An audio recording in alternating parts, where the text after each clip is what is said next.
Back You in know the how gist of anything things. works. Okay, why is it shouting? Hi guys. Welcome to Oh, this podcast. hi. My internet is shouting at me, so we're gonna be dropping some frames every now and then. It's fine. Hi Ed. Sorry, not sorry, I think. Sorry, not sorry. Welcome to this. Welcome to this. Good start. Yeah. I look over to the despairing faces. Anyway, we've had some technical issues. We've been struggling, and when I say we, I specifically mean me. Anyway, we missed a podcast. We missed yeah. So We missed. We missed an Rose Ultra Fine, session. and we That's missed. that's what this is. It's a miss. Yeah. And I'm sure you missed us, and so now we're back. You know what? Exactly. Ed just said that he missed us. So Good. you know, someone was reading To someone's show, mind to show there. our gratification, we will actually stay focused this time and talk about No D&D. guarantees. Bullshit. I refuse. No guarantee, no. It's too hot to be focused, okay? That's true. It's in my contract that I would not stay focused on anything. God, I'd love to be in a job where that's the contract, where you're, Yeah. you're contractually obliged to not be Yeah. focused on anything. To always be distracted. Yeah. Man, I would nail that. Just ambling around. Become the CEO. The Oh, CEO man, of that's amazing. distraction. That's what everyone needs in life. Yeah. Yeah. So What happens? Road to Elturel. Rainbow what Burr. We got reunited We got That's reunited something. in Elturel. Finally, yeah. we fucking did it. after 3 months, I think. How long has it been? I feel like it's been Something 3 like months. that. Maybe 3 4 months. months. Or IRL. Game. IRL. In games for IRL. like 3 days. Yeah, Yeah, in game is for 3 or 4 4 days. I think we took a month for 1 day. Yeah. Yeah, we Lord, took 4 yeah. sessions for 1 day, and that was all the Scornabel crew. I'm Yeah. so sorry. To be honest, it was a heavy day. Like It was. a lot was occurring. A lot happened. A lot happened. So much happened. I'm surprised we even had managed to squeeze a long rest into that time. We Yeah. fought a cult in the time it took you to sit in a bar. Just to To put be that fair, into there was a lot perspective. to talk about. Yeah, but Yeah. if you, Especially also with that, if you think about it, the battle that like every round is 6 seconds, and you guys took like 3-4 rounds. So if you add it up, it's like 24 seconds. The entire battle yeah. like took 24 seconds in game. Yeah, but Yeah. we were doing things. You guys were Yeah. sitting in a bar. We did things We when were- you weren't doing things. There was the exchange of things to be Were doing sitting on in a both bar sides. For We were- 3 sessions. We were emotionally getting ready for what's to come next. Yeah. Then we were just recuperating for the events that took place in the rest of the town. We had to solve a murder, for goodness sake. Yeah, you guys were like, we're just gonna hit some people. And we were like, okay, someone get my Sherlock hat. I need Yeah. to Not my Sherlock resolve- pipe. Yeah. There is a mystery to be solved here. I One of do- you sitting here is a murderer.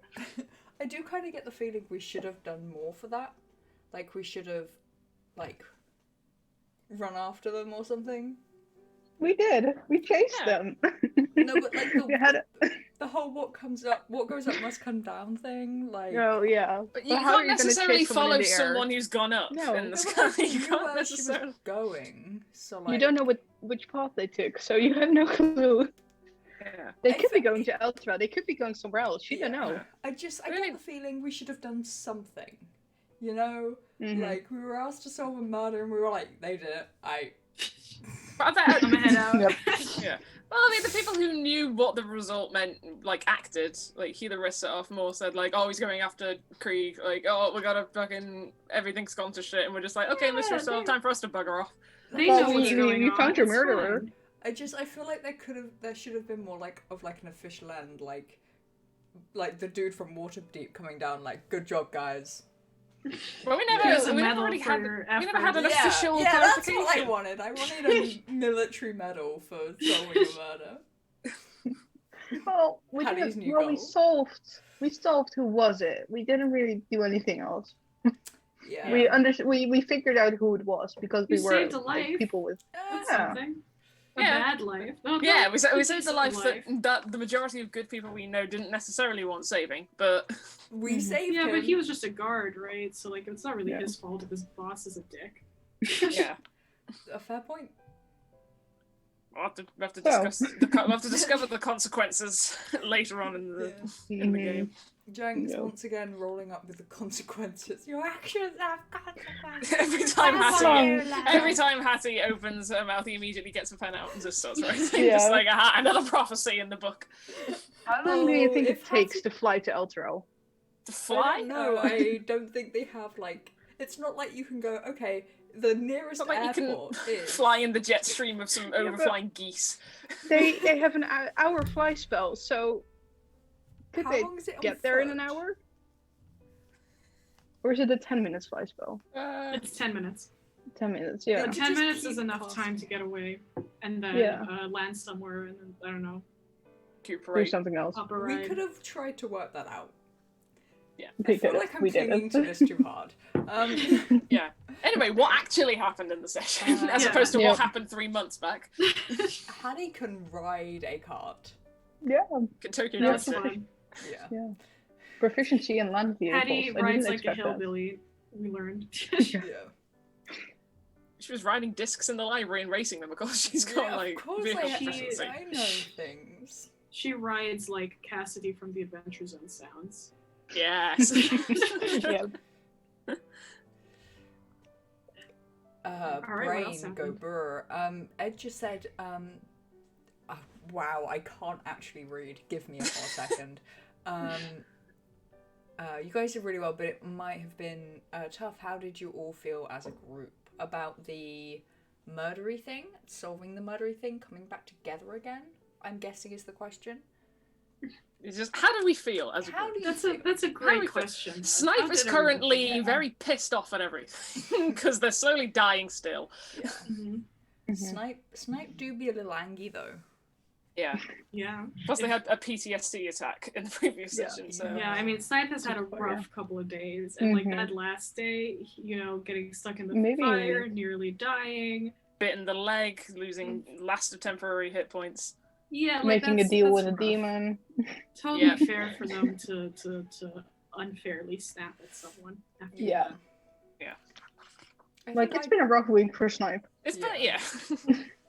I think, by way of how Hattie's feeling, I think she's just, coming together. Ed has just clarified. Hattie loves that Kaya is now here. I was Estee's definitely back. wasn't gonna say Kia.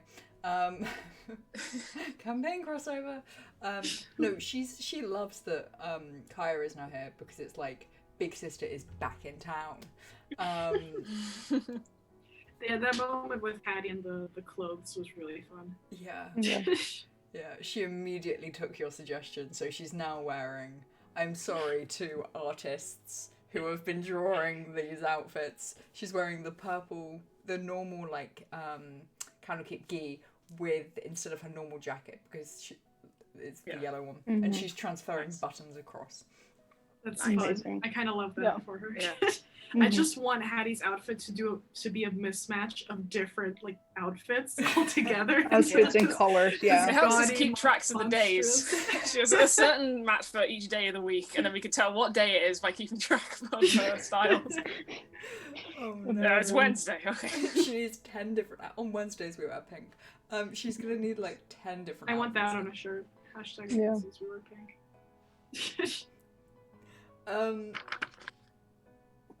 Bringo Burr, how do y'all feel about coming together?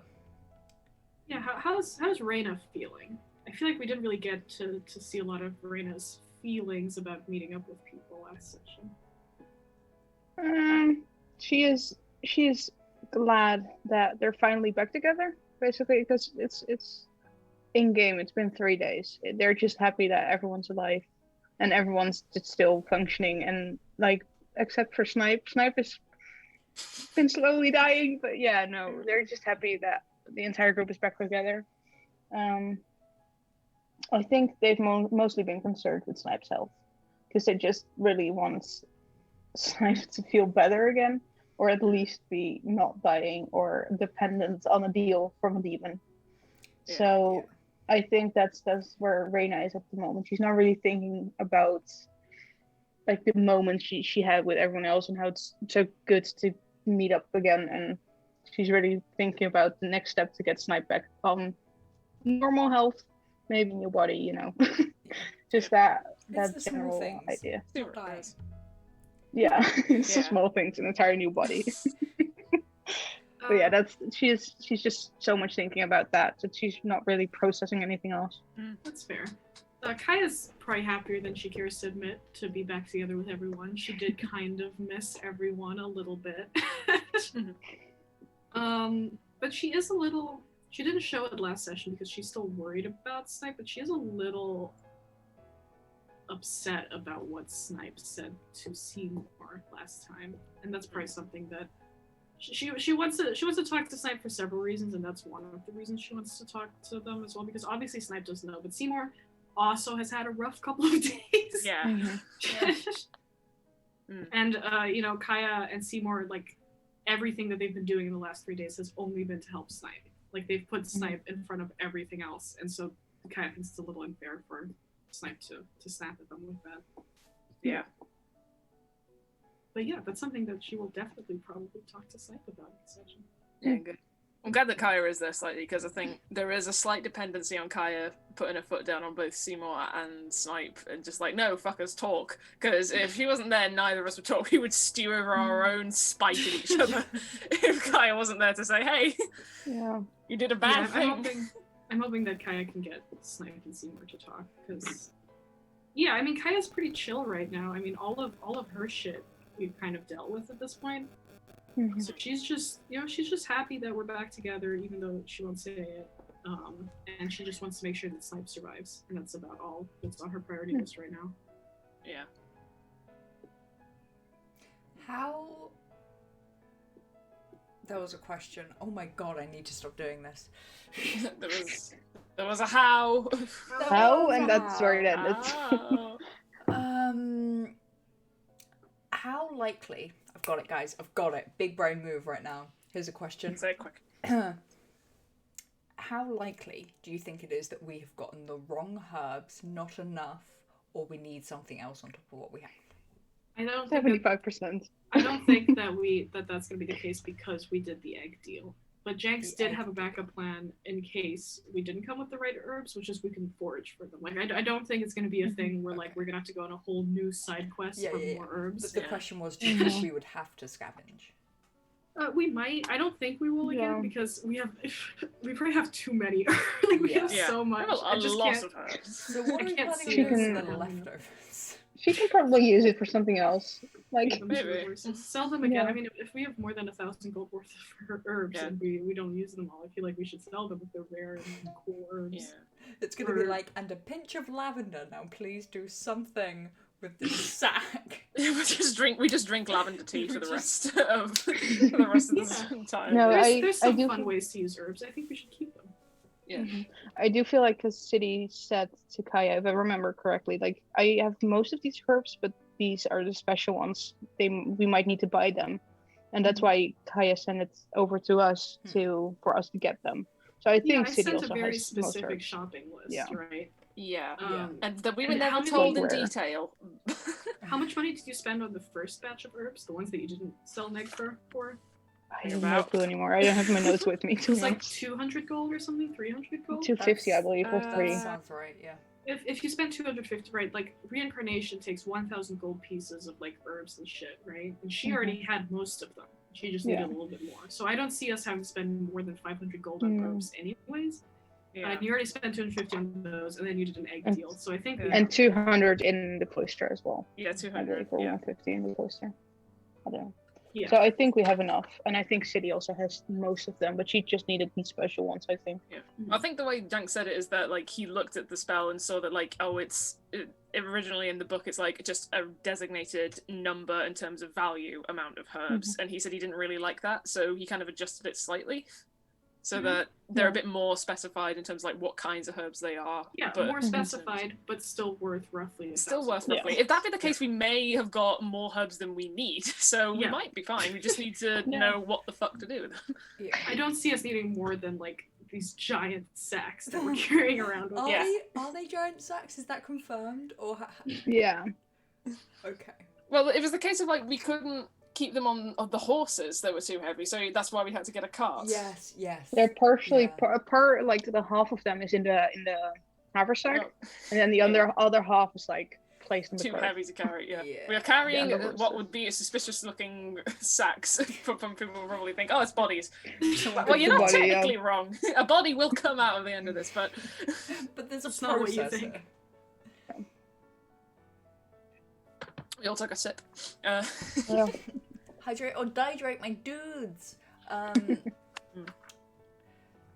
Words, the English language. Oof. Where I are we believe going? in you. Where? Thank you. I do not. Where are we going from here? What's the? Snipe reincarnation, and then Kaya's gonna be like, let's go to Elturel, and you guys are gonna be like, we made a deal with a demon, we have to go to Hupperduk to fucking...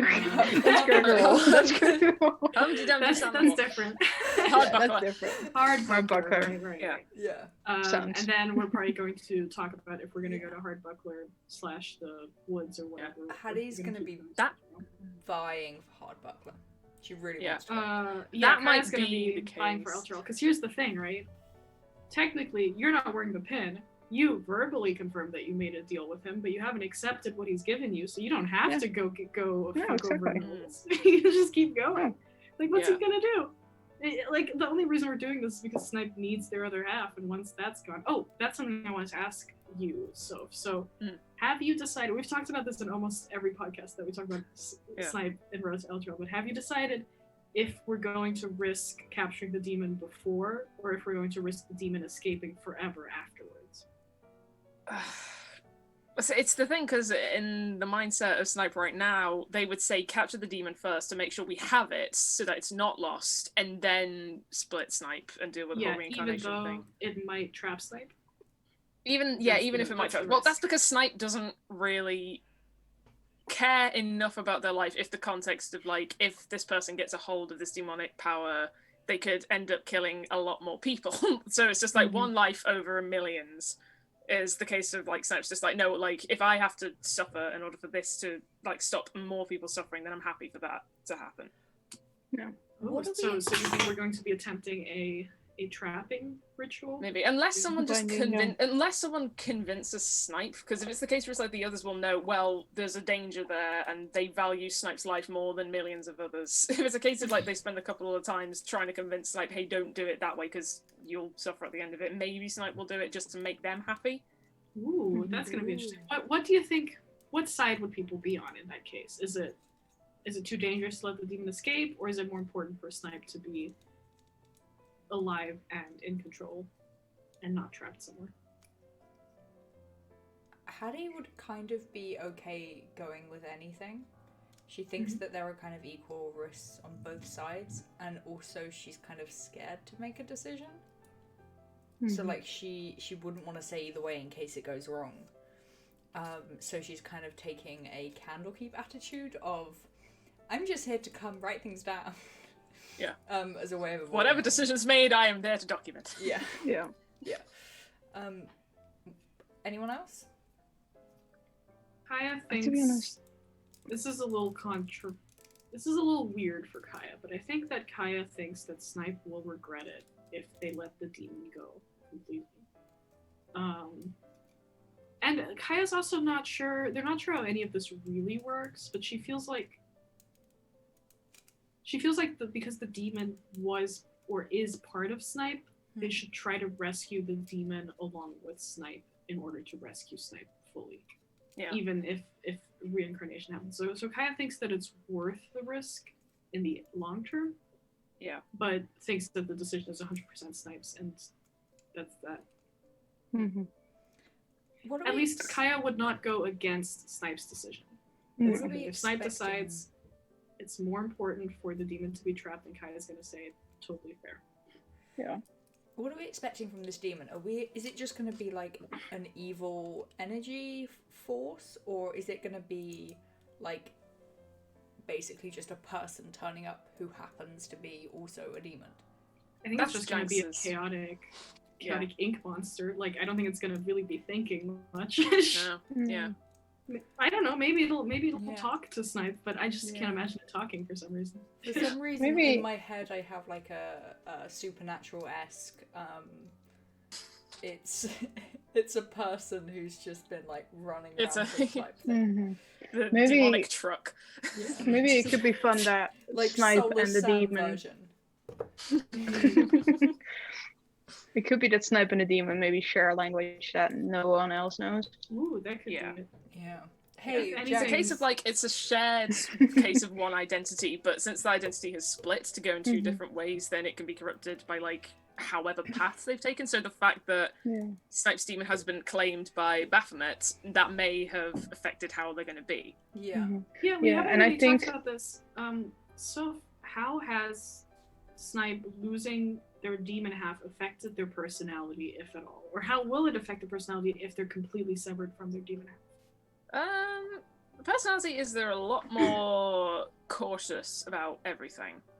Probably to a fantastic development for Snipe as a whole, because they've just gone about their entire life carelessly, not really thinking about what they're doing, and now the consequences are catching up to them. So now they're just being a lot more careful and a lot more cautious. They're also just trying their best to be a bit more wiser in the case. Where it's like, I need to think a bit more smarter. I can't just risk and experiment things all the time. I have to just like really think about what I'm doing before I do anything. Mhm. They'll probably be a lot more spiteful now as well, because they know exactly the forms of like evil arseholes that would exist in this world, and so we'll just think, well, it's my fault that they're able to do terrible shit, so I'm gonna kick their asses for taking my work. Yeah. So- Sorry, Carmen, I you were going to think- say something? Yeah, I think that Reyna would not really involve in the decision Snipe would make. I think Reyna has an opinion on what's the best option, but I don't think she'll say it to Snipe or try to change her opinion on it. What is Reyna's She is- opinion? It does depend on how much she knows about the Blood Wars, but she is convinced that it's the best idea to first bind the demon to make sure that it's in safe hands at least, and then try to reincarnate Snipe if possible. But yeah, she'll not try to convince Snipe any way around, like either in the binding or just directly reincarnating part. I think depending on how we do it, I think Janx has planned it to just not work either way, so that the demon is lost, because Mhm. it's a whole big plan that is definitely set for Artaxis and why we need to go to Elturel, or at least Mhm. Snipes' objective to go to Elturel. Yeah. So Oh, even but if we wouldn't it did be attempt, so cool if we were able to successfully fuck over Artaxis in like That every would be possible so way. cool. That but would see, the just, thing like, is, if feel it so did, good. if it did work, and it was a case where it's like they got the demon in the one location, binded Snipe temporarily, and then cut that bind by reincarnating Snipe, so they had like a locked demon in like another form of cursed amulet, and Snipe as a whole body, Snipe would still think this is not the end. Artaxis knows shit's happened. Yeah. The thing So is, Snipe will think, I've got to run, and we'll the keep thing is, running all for of the a rest sudden of their life. we are running from Artaxis. Like now Artaxis is coming after us because we have successfully gotten the demon away from Baphomet, and now all he needs to do is get our cursed fucking amulet or whatever. Yeah. And all of a sudden it's a cat and mouse chase between us and Artaxis. Wouldn't that be so fun? It would be Yeah. fun. I do, Mhm. however, think that there are. We would lose that so badly though. Yeah. Like, he would Yeah, we'd lose it. Yeah. So it's the case of Yeah. like, no matter what we choose, it's definitely going to be the case where like the demon's either free or found by Artaxis and is then being used, and then like everything that's like a catalyst to like whatever the fuck is happening in Elturel just happens faster. So we think, okay, we need to get to Elturel quick. Mhm. Yeah, I don't know. I think I think the fates are really intertwined in what's happening at the moment. Yeah. I think I legit don't just think it's like some gods wanting to win a war. I think there's something larger at play than that. Like I think like we kind of think we've seen the big picture, and actually there's like another layer of stuff going on top. But I might just be glorifying our DM janks at this point. No, I think there's a strong No, possibility it's that the right amount of glorification for James. I think there's a There very, is very no- strong possibility that there is information that we don't know about that well, actually I know that there is certain information that we don't know about. Oh yeah, Oh, Kaya's got the shit, deal we don't yeah. know. Oh, yeah. But like I'm sure that like There's even more information we don't know about. Way more information. Yeah, I think. I could. I do have the idea that Janks may link it to the idea of like there being some kind of cross dimension between Snipes' world and the Faerun world that might be revealed in Elsa Realm. And that's only because Janks has asked me offhand, because of like the whole thing with reincarnation, I have to change Snipes' connections and background. Where he's like, can you give me some information on one or two things? Yeah. So he might use them. Gosh, I absolutely love this game. I have so many questions, but I'm not even sure that I want to know the answers to them. You know? Yeah. Like You could just say what the questions are. Yeah, And just like have Jank say, "Oh, there is an Into answer." the I'm not telling you. universe. I'm not telling you the answers, but there is an answer. I just like the way everything's unfolding. I just love so much. Yeah. It's so good. It's great storytelling. Yeah. Yeah. I feel like I have to explain Snipe's anger at Seymour. Go yes, for please it. do. Go for Yeah. it. All right.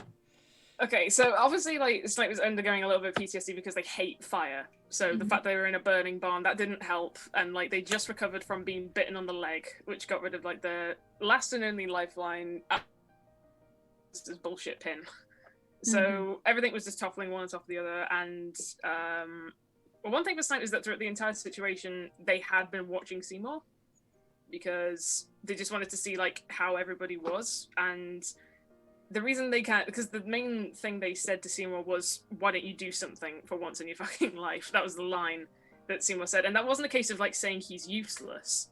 It was the case of saying, like, he has a lot of use and he has a lot of abilities. He's just a bit shy to use any of them, or he's a bit shy to, like, stand up for himself and, like, say, hey, I can do this and do this kind of stuff. Because that's all the display was when we first met up. It was, like, him saying, oh, I have this ability to help Snipe. And then Hale jumps and he goes, oh, okay. And Cal was away. Yeah.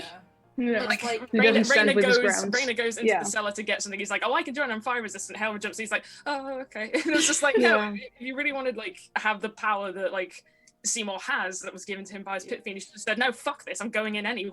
Yeah. But that's why Seymour's literally just shouting at Seymour, just like, well, don't let Hell walk all over you. Fucking do something. Yeah, so Snipes that's where the misunderstanding is, right? Snipes upset at Seymour not because Snipe thinks Seymour is useless, but because Snipe doesn't like that Seymour is Coward letting away. people walk Yeah. all over. is letting people walk. And then Seymour is upset at Snipe because Seymour feels like he's being called useless after trying very hard to help him constantly. Yeah, exactly. Yeah, Basically, it's Snipe is most just saying definitely stand your a ground. misunderstanding. Yeah, Yeah. it's a I huge think misunderstanding. That's fun. It's, I love Yeah. that. There's like anger at wasted potential. Yeah, exactly. Yeah. Yeah. So that's definitely going to upset Seymour. That might offset any kind of like reconciliation, because the first thing Snipe's going to do is say, "I'm not going to apologize because I meant what I said," but it's going to explain exactly what they meant. Yeah. Yeah. And that's going to be fun. Yeah, because Snipe's not It'll going be to so be much fun. coy around Seymour because Seymour's a man, and so like Snipes kind of recognized that and just said like, well, tough love situation. You know, if someone's being like cowardly and that kind of stuff, you kind of kick them to get them into action. That's kind of simply what Snipe sees Seymour as slightly. It's just like he has all these potentials, but like he's just not using them. Like, or at least he's not Have to standing to kick say, in. I am useful and I will help in this situation. How is everybody else's characters feeling about the tension within the party right like the moment that we met back up? Hattie didn't notice it. Or she did notice it, but because she doesn't feel Putting it in the back of the mind. involved in it, she's like, there are things going on around me. She's kind of like... There are always things going on around me, so this is no... I have no clue what's happening. Exactly. Yeah. Like, there's tons of politics and stuff at Candlekeep of, like, you know, who does what with books and whether they file them correctly and whether they have the stamps on the left or the right side of the desk and if they have to move them, and like I imagine like passive aggressive things happening and like Janks is frantically writing all this. Janks paused this, went to go get his notebook, has taken some notes, has unpaused, and Just then like just heard stamps us only talking about on the left hand side, okay? But like just the idea of like petty things of like submitting a request for a specific artifact first, or approving something for one person and not the other, like obviously it's all generally in the name of knowledge and it's not like bitchy politics stuff, but there are just small little things because people will always be people, right? Yeah. Mm-hmm. So there's just give any position of power, they will abuse it, so people will be bitchy about the things that you shouldn't be bitchy about. So there's like, as far as like I'm aware with Hattie, is like she like sees them happening, and with sometimes she's like, she doesn't really get involved, just kind of acknowledges that they're happening, and if it's something that can be like helpful or something that she needs to know, she like learns about it or like listens to what's happening. Otherwise she's just like, oh, this is a lot. There's nothing I can do to help this situation, however there's a lot I can do to make it worse, so I'm stepping away. I'm the observer writing this all. Is Hattie not at all worried that this might be an indicator for the fact that the group doesn't actually function that well together?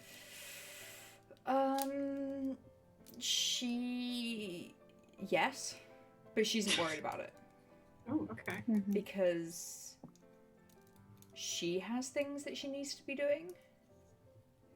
Like, she's aware at some point she needs to be getting back to Candlekeep. Because, like, she hasn't really taken a break from Candlekeep. So she's aware that she needs to be back someday. Yeah. And that this can't be a forever thing. She was technically given a break from Candlekeep, she just didn't know. Yeah. The unofficial go holiday to work. Yeah. Yeah, no, she's just kind of, she's aware that things change. She's aware that things sometimes don't always work out. And she's kind of in the state of mind of like, as long as I've got myself and whoever I am, that was kind of something she panicked about for a while, but she's kind of ignoring it again. Me, myself, and I. Yeah. As long as I've got like myself, whoever that may be, and Candlekeep, I'm fine. Janks, please do not take either of those two things away from Hattie. I will cry. As he has an identity crisis. Just like, hasn't he already taken some of that away from Hattie? Yeah, yeah. You get repossessed by that knight in the Misty Woods. I'm back, bitch. Because I've said this before, right? Yeah. Mm-hmm. Yeah.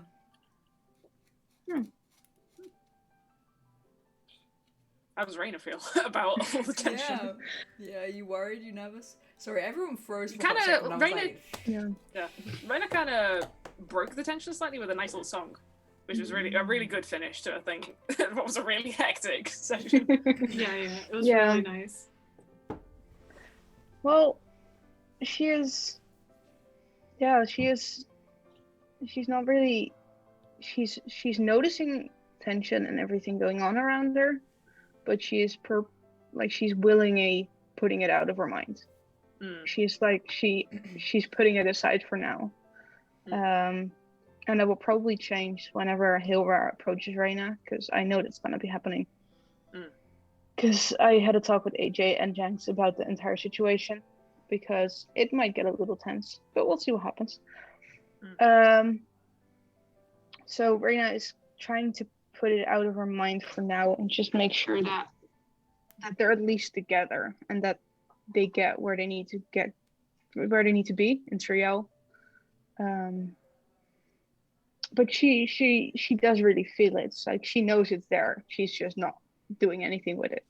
Yeah. She's not out. She will not approach any of the other characters to talk about it, basically. Yeah, let sleeping dogs lie. Ooh. Yeah. That's interesting. And also mainly because it's like she doesn't have beef with anyone. They have beef with her. Because Hilra, like Reyna, doesn't have any problem with Hilra. Mm. But if Hilra has a problem with Reyna, Hilra should approach Reyna, you know? Yeah. Reyna is not going to approach Hilra because she doesn't have a problem with her. Yeah. Reyna's got her own stuff to deal with. Yeah. And neither has Reyna with anyone else in the group. Mm. So why should she try to approach and try to clear a problem where there is no problem? Interesting. Nice. Fair enough. Well, unless anyone has any other questions, I think we need to move on to Crimson Petal before people have to leave. Ooh, good point. Oh, yeah. For the first time, it's me that's been aware of the situation. Yeah. Can we take a moment, but not too long of a moment because we need to move on, but a moment about me not messing things up. A moment of silence for my chaos. So, but yeah, Crimson Petal. Crimson Petal, what happened, How guys? does it feel to be feeble-minded? Yeah. Oh, the feeble mind. Yeah. I definitely feel like that was Dave getting his back on Jenks for putting a feeble mind on him as Seymour. Like, that was definitely as soon as that was Yeah. introduced to Dave, he was like, "Oh, I'm making a note of this." Yeah, it's very because Seymour handles it very differently than Rascal does, but that's like okay. The moment Dave said your intelligence and your charisma is 1, I was like, okay, that means it's only wisdom. Okay, what does wisdom entail? Now, for me, it entails your emotions and your survival skills. Yeah. So I was basically, while you guys were battling, backtracking in my mind, what is the core emotion of Rascal right now? Whenever he doesn't have a facade or a mask to put up, what are his core emotions? And that's fear, if you completely go back to the core. So even though he knows you guys are friendly, he is still scared. And it's also because if this happened like in just the forest in the middle of the forest and anything, like it's all peaceful, he would have also been scared, but in a different way. But because we entered the town and he was like the leader and he wanted to. You okay, Becca? Yeah, no, I just flashed my mic. I am so sorry, guys. Yeah, but because he was the leader, is trying to be the leader of the group, he has to be strong in some ways. But now that possibility of putting up that facade of being strong has dropped. So you basically see him at his raw emotions. Yeah, we talked about this a little bit off stream, but I think it's a really interesting thing to happen because I think it has helped significantly. It's helped Neela significantly with getting used to Rascal again, or being less afraid of Rascal because it, Rascal is now reacting very similarly to how Neela reacts in most situations, and like Neela feels like they understand Rascal and they're happy that there's no. Like, if you take all of it away, like, Rascal doesn't seem evil, they just seem scared. And that's something that Neela understands very deeply, so that's helped Neela a lot. Yeah. It's interesting that it happens as soon. Like, it happened pretty soon into the campaign, like, pretty early on. So I feel like it would have happened before. Well, it would have happened later in the campaign, but it's interesting it happened, like, 23 sessions in. Yeah, I mean, I think it would have taken a lot longer for Rascal to win Neela over again if this hadn't happened. Hello, a visitor from back.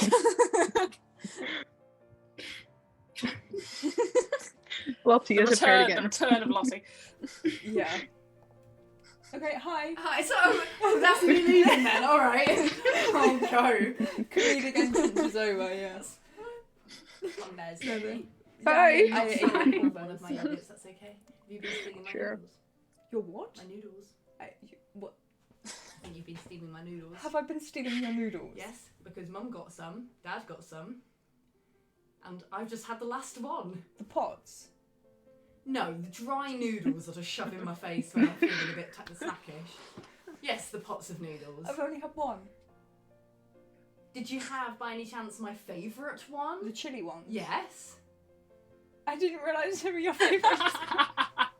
It's because nobody talks to me. No one tells me. They specifically, they were my special. What do you mean no one told you? You should have told me. No one told me that they were your special No one told me noodles. nothing in this damn house. Still remember Zach's little brother in his Spider-Man pyjamas, and we were all going out down to the pub, and he's like, no one tells me nothing in this damn household. How old was he? He was 8! I really wish I was making that up, but like, he's this 8-year-old going angry in his Spider-Man pyjamas, sitting on his sofa with his DS, you know, like... And it's like, we were just going to go down the pub. I'm sorry, but 8-year-olds are not really welcome to go and have some dark fruits. Like, let's not.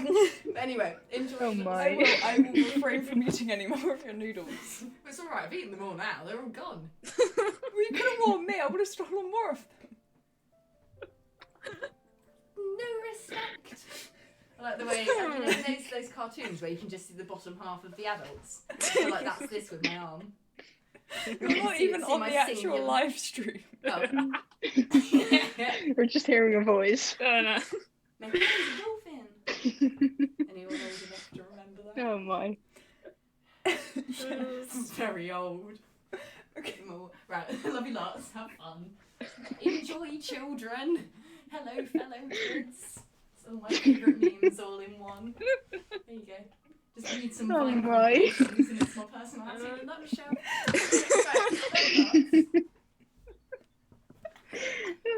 Right, The wonderful tales of Lottie. If you're listening to this in the background, you just missed a great visual experience of Becca's sister coming on screen. doing hand signs off screen, but it's already framed so that you'd never see it.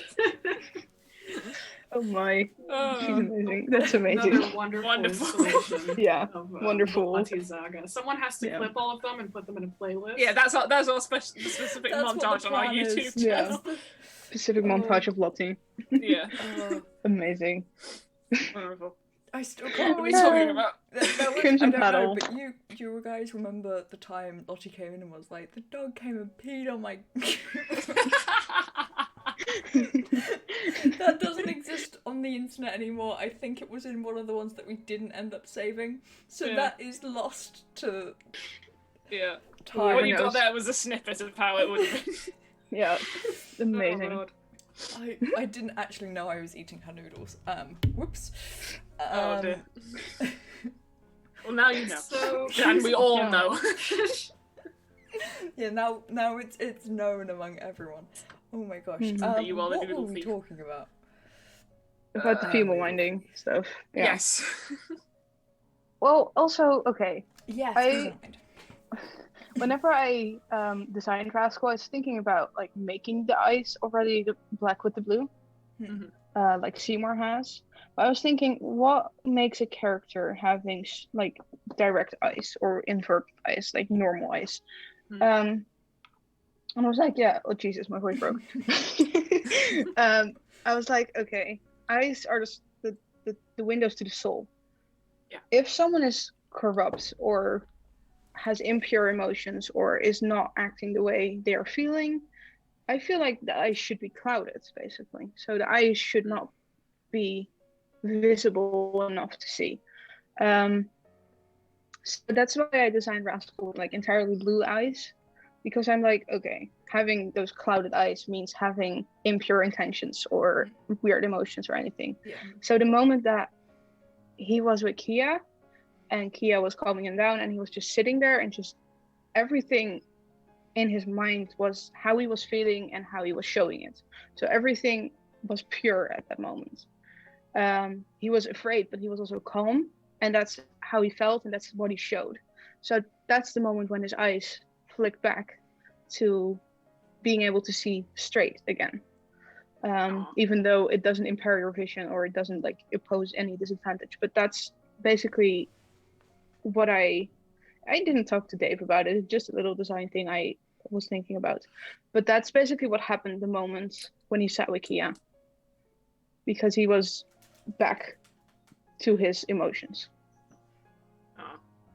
That's pretty good. That's so sweet.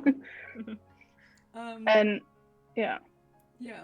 Kia doesn't really know what she's just gonna ask you, like, when the feeble mind is gone. She's just gonna be like, so your eyes. What? Mhm.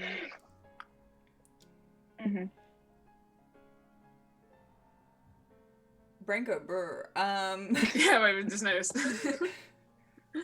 I wasn't frozen. I was just contemplating my existence and my family. It froze me. What else happened in Crew? Like, not that much happened. We'd had a long battle, and then we had like a sneak mission. Oakley Boy did a and Theo fantastic went to job. go retrieve Rascal's weapons. Oh yeah. That's a fun Boy moment. doing? Give us a little insight into Boy and his little why did he issue. panic invisibly? And why Well, was because he more he was gonna get comfortable? caught, and it was a case where he's more comfortable when the whole group works as a whole. Because his idea is just like the group all works well when they're all together, but when they're separated, there's always one missing element that means that it's not a very well-oiled machine, and that kind of situation. So when it's just Boy and Theo, he most specifically feared for Theo because Theo was visible. So he's just like, oh, we're fucked, because Boy would have to then fight the thing that sees Theo and then like captures them and then tries to do whatever, and Boy has only got a limited amount of resources to help, so he just thinks, oh god, this is it, this is death, and then just immediately just had that flash of emotion where he didn't know what happened because he's not necessarily been in Dimension Door, so he doesn't know what that was, so he thought he just got shot with something, so he's just having a mini panic attack in the moment. I completely get that, to be honest. Like, if you never use Dimension Door or anything like that happened to you, you're just like, something Yes, happened. where am It could I? be anything. My life's flashing before my eyes. And also, yeah, because you're invisible, you can be panicking without anyone seeing. Yeah. And so, yeah, he just took advantage of the situation that no one was seeing him to just get that panic out in the moment. Yeah. And also, Boy tried to do some investigating of why on earth the city ended up the way it did. By going back to the well. Because you think you'd avoid a well at this point when it feeble minds you of a nap. I just wanted Boy Cat to poke his nose in. That well is so powerful. Like, I don't know if Dave realized what he did when he gave us that well, but he didn't expect us to.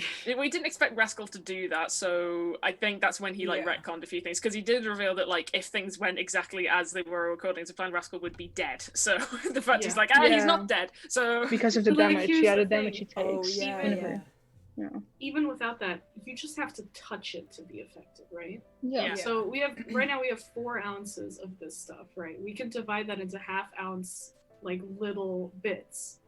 Yeah. And we can just shoot it at enemies, and the DC is like 25. It's like a ridiculously high DC. You just give us like a massive. I don't know if you realized how massive that weapon is. It's lucky Neela. It's not lucky that Neela touched it, but it's lucky that Neela touched it, because Neela has one of the highest intelligence, of course. If it would have been Theo or Kia or anyone else, they would have also. I have to just stop touching things. I just want to identify everything, and I keep touching things and just like getting fucked. It definitely feel like one of those things where like I understood exactly how you felt when you asked Dave, was that meant for me? Yeah. I didn't mean that as a negative. You took it as a negative. I always think it's fun to fuck with your players like that. It's like especially when it's like, as we saw in Jenks's campaign, can really fuck over some things. So just make everything curse the moment you touch it. It's problem solved. It's like, it's mean for your players, but like, hey, it works. It's fun. It makes sense. It teaches a lesson, and it's kind of, I think if you don't like target players, at least a little bit, what you end up doing is getting a group of people who have like a formula for doing, like, fighting in a battle. And it can get really repetitive, even when like the DM is changing up the landscape and how many bad guys there are, like, or how hard it is, or like the challenges, whether it's like no magic or no slappy. Don't know why I went no with speedy that. Go fast. No speedy go fast. You know, like no healing magic. I mean, obviously there's a balance, right? Like every player is going to get annoyed if the DM constantly figures out ways to stop them from being able to use their special abilities, and then like obviously they're not going to have a lot of fun, right? But Dave is doing a fantastic job at allowing us to use our abilities, and sometimes you just have to be like, I'm going to have to fuck with you a little bit because you keep doing this thing. I want you to try something else. So it's obviously a balance, but I don't think it's one that Dave is doing badly in any way. No. I do want to, the first time we use the liquid, I would like to surprise him in some way, because I think it's fun to surprise your DM sometimes. But then afterwards, we're gonna have to actually talk to him off stream about this liquid and how we're allowed to use it. Because just to see the surprise on Dave's face, especially with like Neela using Arcane Eye, him just sitting and going, I don't want Arcane Eye anymore, it's too powerful. Because most wizard spells are like you have to see the target, Yeah. and with Arcana you can just see everything. See everything. Yeah. Yeah. Well, sometimes Dave is gonna have to let us get away with shit too. Yeah. We'll see how things Yeah, go. there's just like a little bit of give and take that you need of like Mhm. making things like taking things out of a character's repertoire, but also like allowing them to like maybe push the boundaries a little bit or use something that maybe is a little bit more powerful than originally intended or whatever. Yeah. Do you have any specific things about Chromopetal which are standing out to you right now as things that like we need to go look at, or like favorite moments, or just There's like a dog wizard. Yeah, in front of us. we're getting The dog multiple wizard, yeah. animalistic wizards that off screen made us have many discussions about definitions of furries. Yeah. Also, If you're on our Discord, you will have experienced Yeah, the the chaos that is. Yeah, we sat on the call afterwards and we were working out what furry Dave was. Yeah, and then he tweeted it out about like us bullying him, and then he tweeted us Fury, and then we mocked him about Fury. and that's how Dick Fury was born. But and like there's something about the otter, like Naomi, you were saying that like you could rate Everyone has an otter vibe. Yeah, everyone has like a certain level of otter vibe. I kind of disagree because of just how ottery Dave is. Like he has that angry aggressiveness that a wild otter would have, but at the same time, like if I found out he like floated down rivers holding hands with people, I wouldn't be surprised, you know? Yeah, but here's the thing. I think that Don't tell him I said that. He's probably gonna watch the podcast. Dave, I alright, didn't listen. say that. if we had a scale of otter, right, and this was no otter, and this was all of the otter, I agree. Dave is like here, but like you could also put like Becca would like I think Becca would be like here, Soph would be here. Carmen's a bit too sophisticated to be an otter, so she's like here, but she's still like She's still a on certain the level of she's still on the Why scale. Still are there. you so high on the otter scale? You know, I feel like Because you also give the should I be offended that I'm not higher on the otter scale, or offended that I am so I'm just high happy on I'm it? on an otter scale at this point. Like, is it a bad thing or a good thing that I'm on an otter scale? I don't. It's a thing, is what it is. Yeah. well, you've also got that like kind of chaotic energy, and yet I could totally see you floating on a river holding hands with people. So it's Yeah. like, it's It's just very like, I think it's just otter of more you. like It's an amazing a kind comparison. of slightly ferret or stoaty thing, just like long boy scale. Like it determines whether you are a land long boy or a water long boy. And then Soph is more of a ferret, like on the ferret scale, so it's higher. I'm But happy on to the be otter that. scale, This is a new personality test of like, rodents. yeah. What animal are you? Yeah. Because Soph's got like the almost like I don't know, it's just an aesthetic, you know, like Yeah. crawling into small spaces and searching for things. I agree. I agree. I mean, am I Everyone's in like a wrong? large rock pool, very sociable creatures to be an otter because you all swim together and it's like very cute, like intermingling. And then there's just ferret, which is in a hole, terrified of everything, just like, oh, don't get to me. Just like just feral enough to be cute, you know? Yeah. Yeah. The attractive sort of feral of just like, you've caught them in the eye, just like, no, I've been spotted. And then they just disappear. You appear once in a blue moon. It's like parallel to cat people or dog people, but the opposite. Yeah. You know? The different forms of long boy. Like, dogs will, like, bounce up to you, Yeah. and, like, otters will wander up to you and then cuddle. Yeah. Like, you know, there's a... There's a level of shyness Yeah. within otters where it's like they'd be Yeah. friendly, but they need to like cross a few boundaries to get over the shyness. Yeah. And then there's just cats, which is like they know who you are and what you do, and it's just like I cannot be bothered with you. Yes. Also, isn't a cat coming up to cuddle with you one of the best feelings in the entire world? You've achieved greatness Yeah. in life if a cat has sensed an aura in you which thinks I am going to allow you to pet me. Wait, Yeah. am I the only Yeah. person who doesn't own a cat? We're all Yeah. Okay. You need to get a cat. My mom is Yeah. allergic. Steal one of the pigeons outside and collect Steal it. one of the pigeons. The pigeon How is do not we a make cat. friends with the pigeons? You know what a Pharrell? Yeah, Pharrell the badger. Will Ferrell. Pharrell, yeah. Will Ferrell was just appeared in front of you.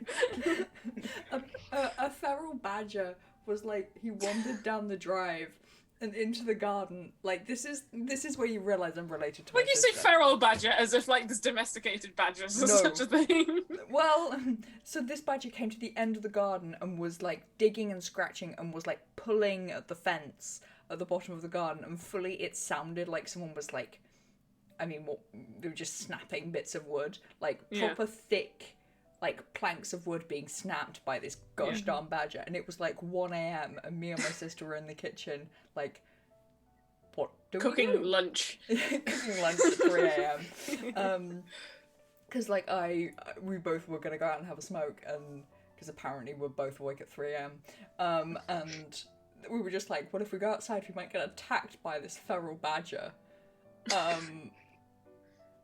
How do you get rid of a badger? And apparently, in case you wanted to know, it's a male urine or lion poo. Neither of which we had on us. That's honey badgers, and to be honest, I think you'd be happy that like we don't have honey badgers in this country, because the first thing they go for is your genitalia. Apparently it's all badgers. It's not just honey badgers. But Wow. we were like, Not to interrupt to be honest, this you'd great have to be- conversation about badgers. I just wanted to point out that we did get very off topic very quickly. Yeah. It is We're back on also- schedule. It is also 4 o'clock, and Yes. if my brain noggin smooth Functions. and shiny nodules are not saying that ever again. Are I correct. just want to mention one thing about Crimson Petal. Don't Yes. worry about finding a cure. I find it very fun to play Rascal like this, because I find it very interesting to see how the groups functions without him as leading. But Yeah. won't you So get don't worry frustrated about at finding a one point? cure. Just let it be. Yeah. Are you not going to get frustrated at some point of just like being unable to do something? I would. Yeah. Eventually. I But wouldn't. I kind of just likes watching us struggle. to be fair, I mean, I'm Rascal just- has done a lot recently, so Yeah. I get if Yeah. like you like the break a little bit, you know, just kind of Yeah, chill, it's watch the it's- chaos. It's mostly that I like for you guys to also have ways to shine and just do whatever your character is good in. Yeah. So go on. After you've been unfeeble-minded, can you remember what happened? Yes, I think I can. Yeah. I think Yeah. Seymour remembered. Yeah. I seem to remember. Okay. Oh no. So yeah, that's gonna be interesting whenever that happens. But don't worry about it. We'll be fine. Ed, we are never saying that again. I hate that you've written it in chat and therefore it's on screen. What is it? I think it's my favourite thing you've said. Smooth and shiny brain nodules. That's gonna live forever on the internet now, isn't it? It's gonna be carved onto your tombstone. Here lies Rebecca C. Johnson with her smooth and shiny brain nodules. Wow. I agree, okay. Naomi. That is a I look feel I like- agree with. I feel like the more we talk with one another, the more we like sandpaper down each other's brains. The thing is, We're ironing our brains to get creases. Filing them down. the thing is, because of how we are as people, what I know you mean is I make you more stupid. No, I think they're just awakening the stupid. It's already there. It's just One of us is born with the one brain cell, and then as soon as we come together, we share that brain cell. But that means once the brain cell's out of our minds, none of us have a brain cell. Oh. It's usually Ed's- with Carmen. Ed's writing it down now. Ed, It's right. Ed's gonna like roll up at like my funeral and be like, yo. stop. I have Just this stand wonderful up and quote be that they like- said. We will forever remember Rebecca C. Johnson with her smooth and shiny brain nodules, and just get down and then go back to America, and that would just be it. No That's all explanation you to wanted anyone to do. else. Just that, yeah. Just that. Conversation, Assume who are Ed's you? from America. This is when he's like, I'm from England. What the fuck are you talking about? Or even worse, not worse because they'd be I'm not even going to say what country that would be. I feel like because you would need a get break, Becca. We all need a break. Yeah, sure. Quickly before Yeah. everything gets derailed. Yeah. Well, do you need to leave, Carmen? Yeah, let's go. If you guys go on a break, you guys can talk afterwards. The thing is, I don't know what else we're going to talk about other than very off-topic things, because my brain has gone the brr bye-bye. So... Okay. Your internet's going brr as well. Yeah, as well, yeah. Okay, that wasn't just me. That's good to know. No. That was IRL things that came out of my mouth. That wasn't the internet. It was the internet for us, because you just went brr, and then it just as you Yeah. froze. Amazing. Wow. Okay. Yeah, we're gonna go on a break. Thank you for joining us. We will be right back, hopefully with new non-shiny smooth brain nodules. We'll see you in a No bit. guarantee. Oh, No. also Carmen's leaving. Yeah. Bye. I'm not gonna jump out now, but Alright. yeah. See you in a bit.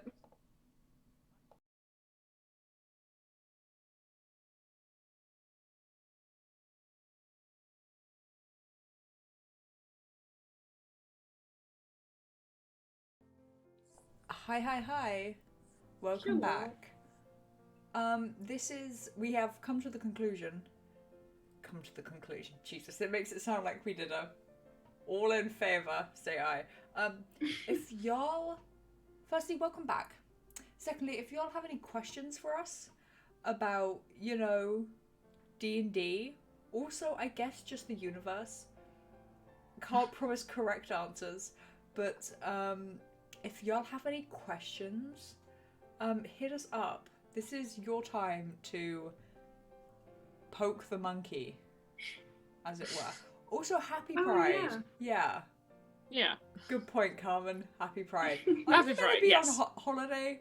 Like, You go hang out with your mom. What are you doing? Get out of here. We love you. But, go away. Well, it's very bold of Naomi to be telling Carmen to go away when during your exam period you were in the chat. Yeah. Listening to this. You were meant to be doing exams and you were just like coming on. Oh, it's just reciprocating. I'm on holiday, but I will still join the group. What I loved is how you came on the podcast and I was like, is she just drawing and stuff? And afterwards you were like, yeah, I've been writing an essay this entire time. I was like, no! Go and focus on your education. You're paying money for this. Yeah, if you want to ask questions, Ed, go ahead. Go ahead, Ed. Go ahead, Ed. Ed. Okay, yeah, Carmen's leaving now. Enjoy your holiday. She just forgot to say Happy Pride. Yeah, we all forgot to say Happy Pride. I hope you guys enjoy our new temporary logo. Thanks, Carmen, for that. Yeah, Thank you, Carmen, for that. Because, most of us are in the LGBTQIA+ community. And we're not just like a big corporation. Have you seen that there's like I think it's the NYPD have put like pride flags like in vinyl over like their logo and stuff on their cars, or at least one car, and it's like, y'all remember Stonewall? Yeah. They weren't throwing bricks at God. Maybe they were. Who's to say? Depends on. I mean, some people believe that the cops are gods. So. That's true. I'm too English to be saying such things about About American a country that we're not politics. Yeah. knowingly about. Like, boy, do I have opinions, but oh boy, should I not be saying them. But oh boy, am I going to be English and keep them to myself. It's a bit contradictory, but the sentiment is good. Yeah, thanks, Carmen. Thanks. Yes. Yeah, we were like, no cops at Pride, leave us alone. And they're like, yay! Look, I put a sticker on my car. They did a full unveiling as well. I saw it on Twitter while we were on break. Did a and I was full like, unveiling? Oh. Yeah, Ugh. and they had like, give me a minute. There we go. This is where the D&D podcast, the second half is now, we're off to a great start. Look, we accepted that this might go off the rails a bit. Yeah. Also, that comment was about leaving. I am out. Bye, Carmen. Bye, Carmen. Okay, I'm back. That said, not Carmen. Like, I'm going. Okay, I'm back. Name something that your characters. Yes. your characters felt had to happen to get them where they are? That's a good question. Becca, you go first. I was trying to find this unveiling. Give me a hot second. That's a very interesting, well thought question. Becca, you're multitasking. That's key for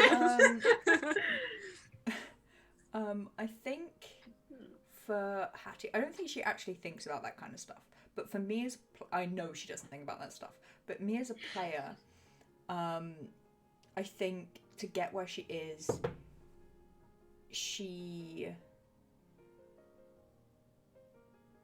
was spotted by someone at Candlekeep, by Elephant, when she was showing off to her friends at the orphanage, and she pickpocketed Elephant, and he was impressed, and that's how she got into Candlekeep.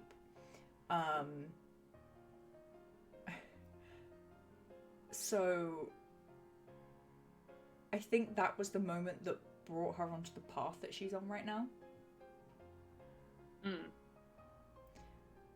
And I think everything else has kind of just fallen in line in front of her. And she's just kind of gone where she's been told to go and stuff. But that was the one thing that she did that kind of brought her in, if you know what I mean. Yeah. Hey, Naomi, big thought brain things. What was... Name something that your character felt had to happen to get them where they are. You didn't do Kia yet. Oh, okay. Yeah. Pull you up on that first. She had to have witnessed the corruption in the military for her to speak out against it, for her to then leave and follow down the path. So, like, that was the one catalyst that she thinks that if that hadn't happened, she would be living the life that she originally wanted to lead. Hey, Naomi. Kaya's real difficult for that question. Let's do Neela first. Neela's easier. The race that Neela is, the Kalish Star, they weren't that from birth. So there was a moment in their childhood where they chose to do something that changed their life forever. And I don't think I should say anything more about that. But yeah, that's definitely the moment that completely changed everything in their life. Kaya's more difficult because Kaya's all about no fate and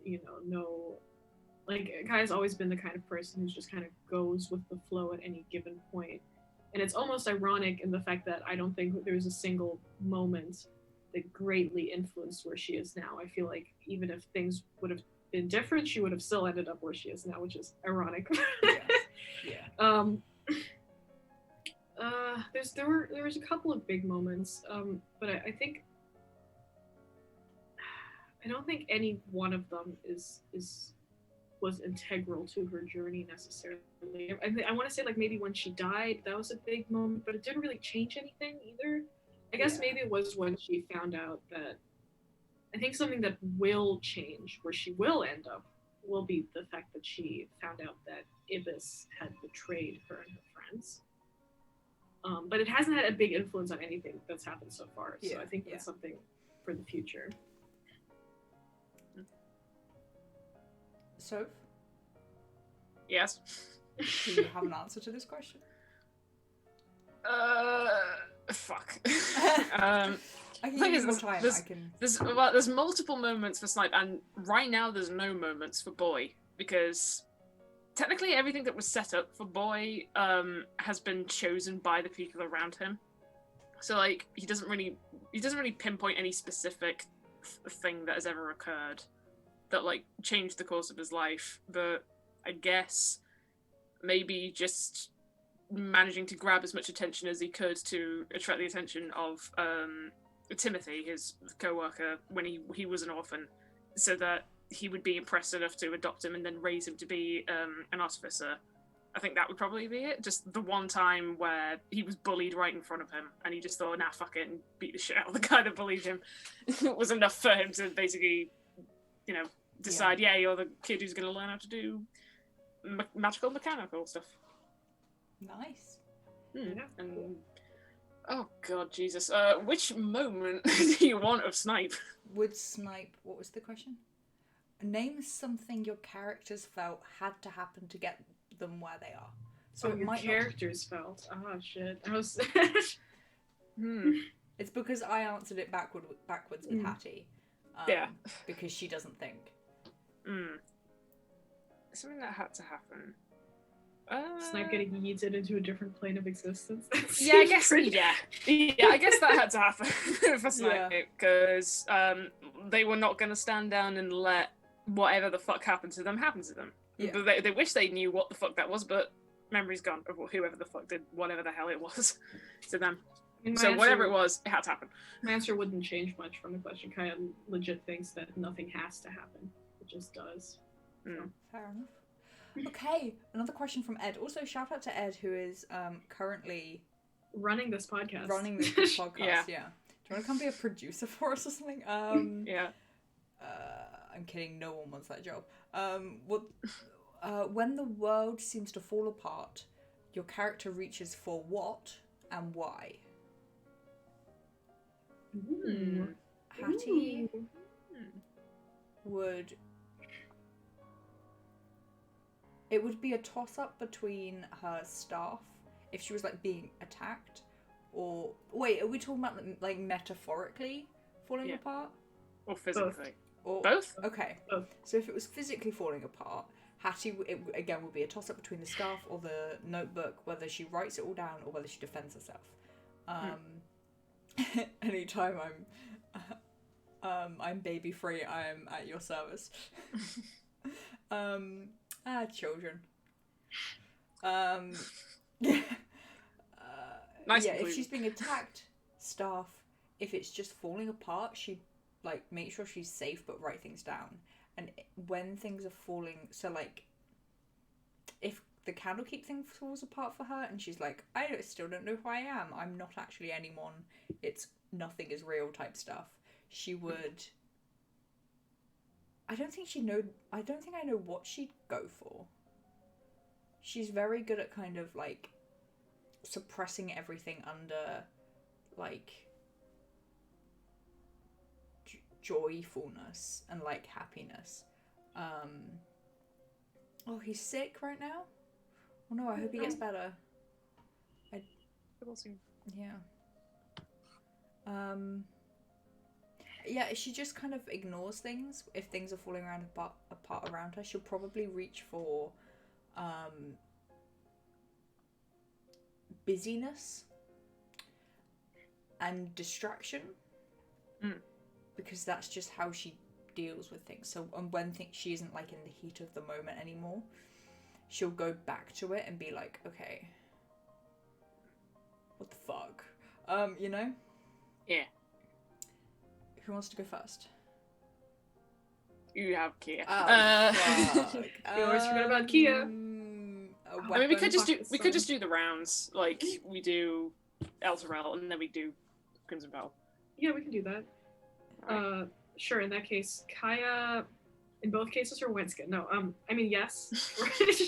If it's literally falling apart, she's just gonna grab like whatever she has, her pan flute mostly because it's her weapon of choice. That's about it. But metaphorically, yeah, her wineskin is the first thing she grabs. Yeah. Snipe, physically and metaphorically. He's riding his unicorn. Wait, there's a Y to that, right? Is there a Y to that question? Yeah. Okay. Yeah. I mean, yeah, her pan flute is just her weapon of choice, so she would want to go into whatever's happening as prepared as she could. She would probably be running away, but you know, it's still good to have an effect on you. The wineskin is that's her favorite coping mechanism. Is, you know, if things are really, really falling apart, she can at least enjoy herself, you know, at the end, so alcohol helps with that. Apparently the small human is pleased with life, and he is riding his battle unicorn and eating dinosaurs. Good for him. Good on him. So, Snipe. Physically, I don't know, in terms of like if there's like like shit's hit the fan and they've got to act, usually in their basic capabilities they have right now, they would grab for either a dagger and that kind of stuff just to like defend themselves. I mean, we wouldn't be adventurers if like our first thing wasn't. No, yeah. Weapons. But ironically, if they did have their fullest capabilities of if they were back at home, they wouldn't have weapons on themselves. They would throw themselves at the issue and just like whatever abilities they had in their previous life, use them to the advantage to just tear the motherfucker apart. So Wow. that's pretty much what it is. When it comes to metaphorically breaking apart, when like times just tough for Snipe, they'd probably find any kind of source of running water and just stand in it like barefoot to just like try and reconnect back home to like Morwen. Mainly because like they don't really allow themselves to like mentally break down when things get tough, but there are times where like something has gone really, really badly for them, and they always find time when there is a pocket of like respite to go back to Morwen and just like unwind for a bit. Note to self, if we ever see Snipe standing in a puddle barefoot. You know, Not necessarily a puddle, just like well, if it's Just the still image water, of just, not like- sure. So we'll do that. If it's like a running water drain pipe, just with their feet in the middle, one small trickle going down a pavement towards a drain It's pipe. muddy. It's the middle of the night. It's raining, and Snipe is standing there. So I was just looking standing glum. in the wettest part of the rain. Oh, Kia. She's an adventurer. She'd reach for her weapon, and Therapy then try sword. and help people. And metaphorically, she'd just like grit her teeth and like deal with it face on. Also her weapon. Also her weapon. Yeah. Neela, literally, probably the hand of the person that they trust the most would be the first thing that they would reach for. I'm so sorry that she's not found that person yet in our group, because we're all just a bunch of absolute maniacs. Right now, it'd probably be Oakley or Rascal's hand. Taking into consideration, obviously, that they have their Yeah, and as long as you're not reaching for the hand opponents and that stuff. Kia's holding. And then metaphorically, probably their trinkets, their bone set and stuff. Found a lot of comfort in that. You've already done that. Like, when things are falling apart around you, you do. You've already, like, reached for them and like, whatever. Sort them out. Yep, they're good comfort for them. Boy. Physically, just his monkey wrench. In terms of if he needs to think to invent something or he just needs to hit something, his monkey wrench is just there to do. This is multi-tool for thinking and thwacking. Metaphorically, probably his notebook. He would just try to just sit down and doodle things like down. If he needs like contemplation, just like gets his thoughts out. He just sits in a corner and just like doodles and draws and writes into his little notebook. That's pretty much it, really. Fair enough. I think it's all very interesting that you can kind of put... Are you okay there, Naomi? Struggling. It's so fucking hot. It is very... I've just watched as the camera has just like moved like with the shade. Is there like another pillar or something that will come into view on the other angle? You can switch it around again. I feel like we need to hurry up because there's a limited amount of turning angles we will have. What am I gonna do with this when this last bit of shade fades? I think it's interesting that you can kind of put the characters, especially if the world is falling around them metaphorically, into distraction and kind of ignoring things emotionally or like dealing with them. Yeah, coping mechanism. Yeah. Interesting stuff. Yeah.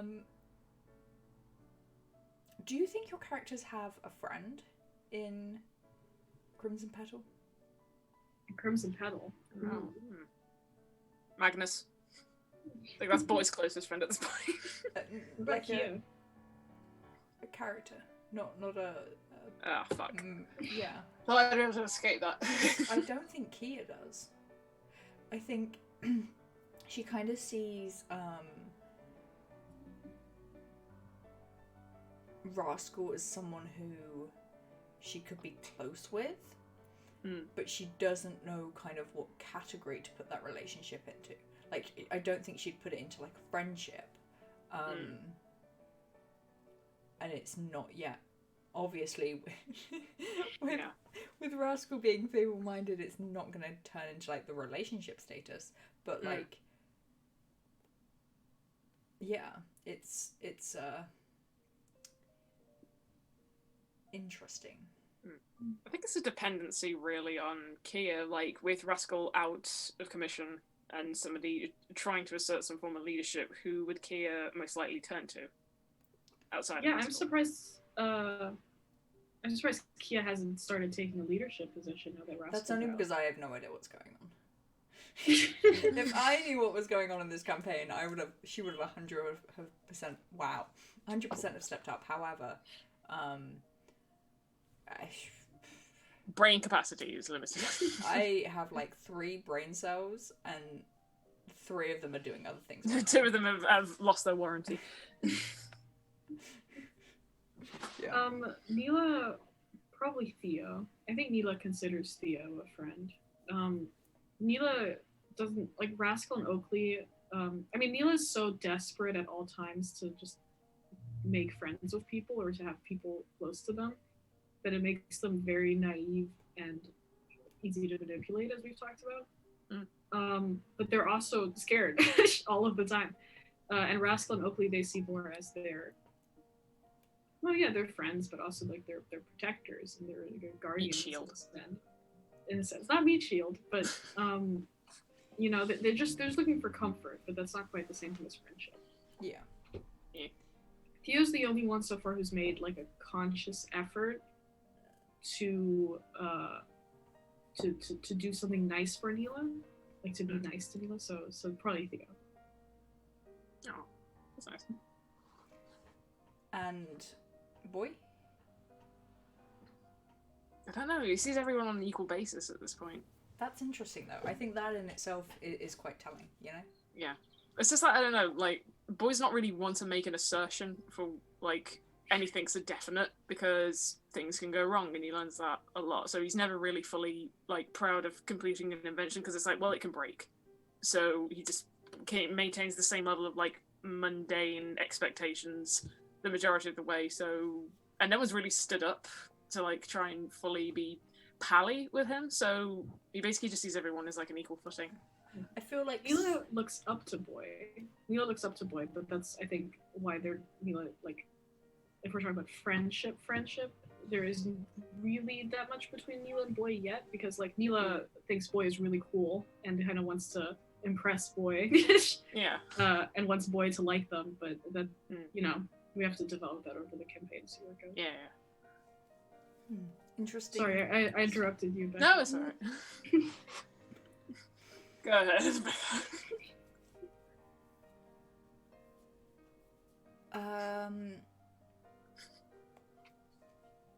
Reading question. Yeah, I'm just trying to work out which one to go with first. In your companions, what is the most important quality or trait? In our companions, what our character thinks is the most important quality and I traits assume in our so, yeah. companions? So I'm just going to do this quickly. Hattie, sense of humor, chaos, high on the otter scale. In your companions, so what does Hattie think are the most important traits in the people that she travels with? Yeah. Chaos? Funny. Yeah. Funny, chaos, and chaotic otter. to match hers, high on the otter scale. Interesting. Kia? Do you guys sure, do Kia. Loyalty, not evil, and I'm trying to get 3. Trying to get the comedic third option. Yeah, honesty, being like a good person, and being ballsy. I'm not even sure if it's that. I think it's self-assurity. Confidence. Like, she isn't good with people who are like, ooh, I don't know, maybe, oh my god. Like, she can't deal with those kinds of people. I also personally can't deal with those kinds of people. It's like, oh my god. Indecisiveness, I have no time. It's not even indecisiveness, because I can be indecisive. It's just like... Coyness? Like, no, it's not even like coyness. It's like if... Think of like the personification of a piece of wet lettuce. Boring. Not even boring, because people can be fun and also just a bit of a wet lettuce, you know? Isn't that how you describe Seymour? It is! Come back, it has returned! No! The wet lettuce metaphor, no! No wonder he's low on your list of friends. He is the wet lettuce. Oh. Whoops, anyway! I was just thinking, as soon as you said wet, I was just going to say, don't say cabbage or lettuce. And I was like, oh no, it has returned. Just like, it's like overboiled cabbage. It's like, doesn't smell great. It's like floppy and wet and so you can get more, you can get more fun out of it throwing it at a wall and see if it sticks. Right? Situation. It's about being yourself, making a choice, make it true to yourself, and it can't be wrong. Yeah. Yeah. Don't be a wet lettuce. That's like, as a person, I'm like, I don't care if you make do the wrong thing, or like you make a bad decision, or like things go wrong in your life because you did this, this, or this. Like, if you keep making the same mistake, I'm gonna be like, dude, what the fuck? But like, if you're just like wishy-washy and make decisions based on other people's opinions and like can't stand on your own 2 feet, welcome to your feet. Please stand on them if you're capable. Yeah. If not, that's fine. Metaphorically stand on your own 2 feet. But anyway, this has gone off on a tangent. So what's your equivalent of being a wet lettuce that you don't like in your travelling companions? Well, you froze for us again, so I'll wait a second. Okay, you have it slowly. To be fair, y'all froze for me as well, but the thing is, because it's like screen recording, it looks like my internet is perfect and it's just your internet. Yeah, you get that a lot. I'm gonna run with that idea. Right, so traits. For Kaya, her big one is like reliability. So not trustworthiness necessarily, but like if she's traveling with people, she has to be able to rely on them to have her back and not stab her in the back. Yeah. So that's a big one for her. Then fun is another one. She doesn't like to travel with wet lettuces. And then people that they don't have sticks up their asses. So if you're not stuck up, if you're kind of like loose and able to just kind of go with the flow. Yeah. She appreciates that in traveling companions. Yeah. For Neela, it's being nice. Is their big one. It's like they just want to travel with people that are good and that are nice. And then so it's nice. It's strong is important for them just because they need to feel like protected and like they're not in danger. And then probably just not aggressive, not passive necessarily, but just not aggressive to them at least is important. Yeah.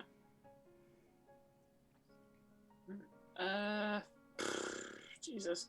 No, I think for Snipe, the wet lettuce thing would be first on the list. Just like, so can you?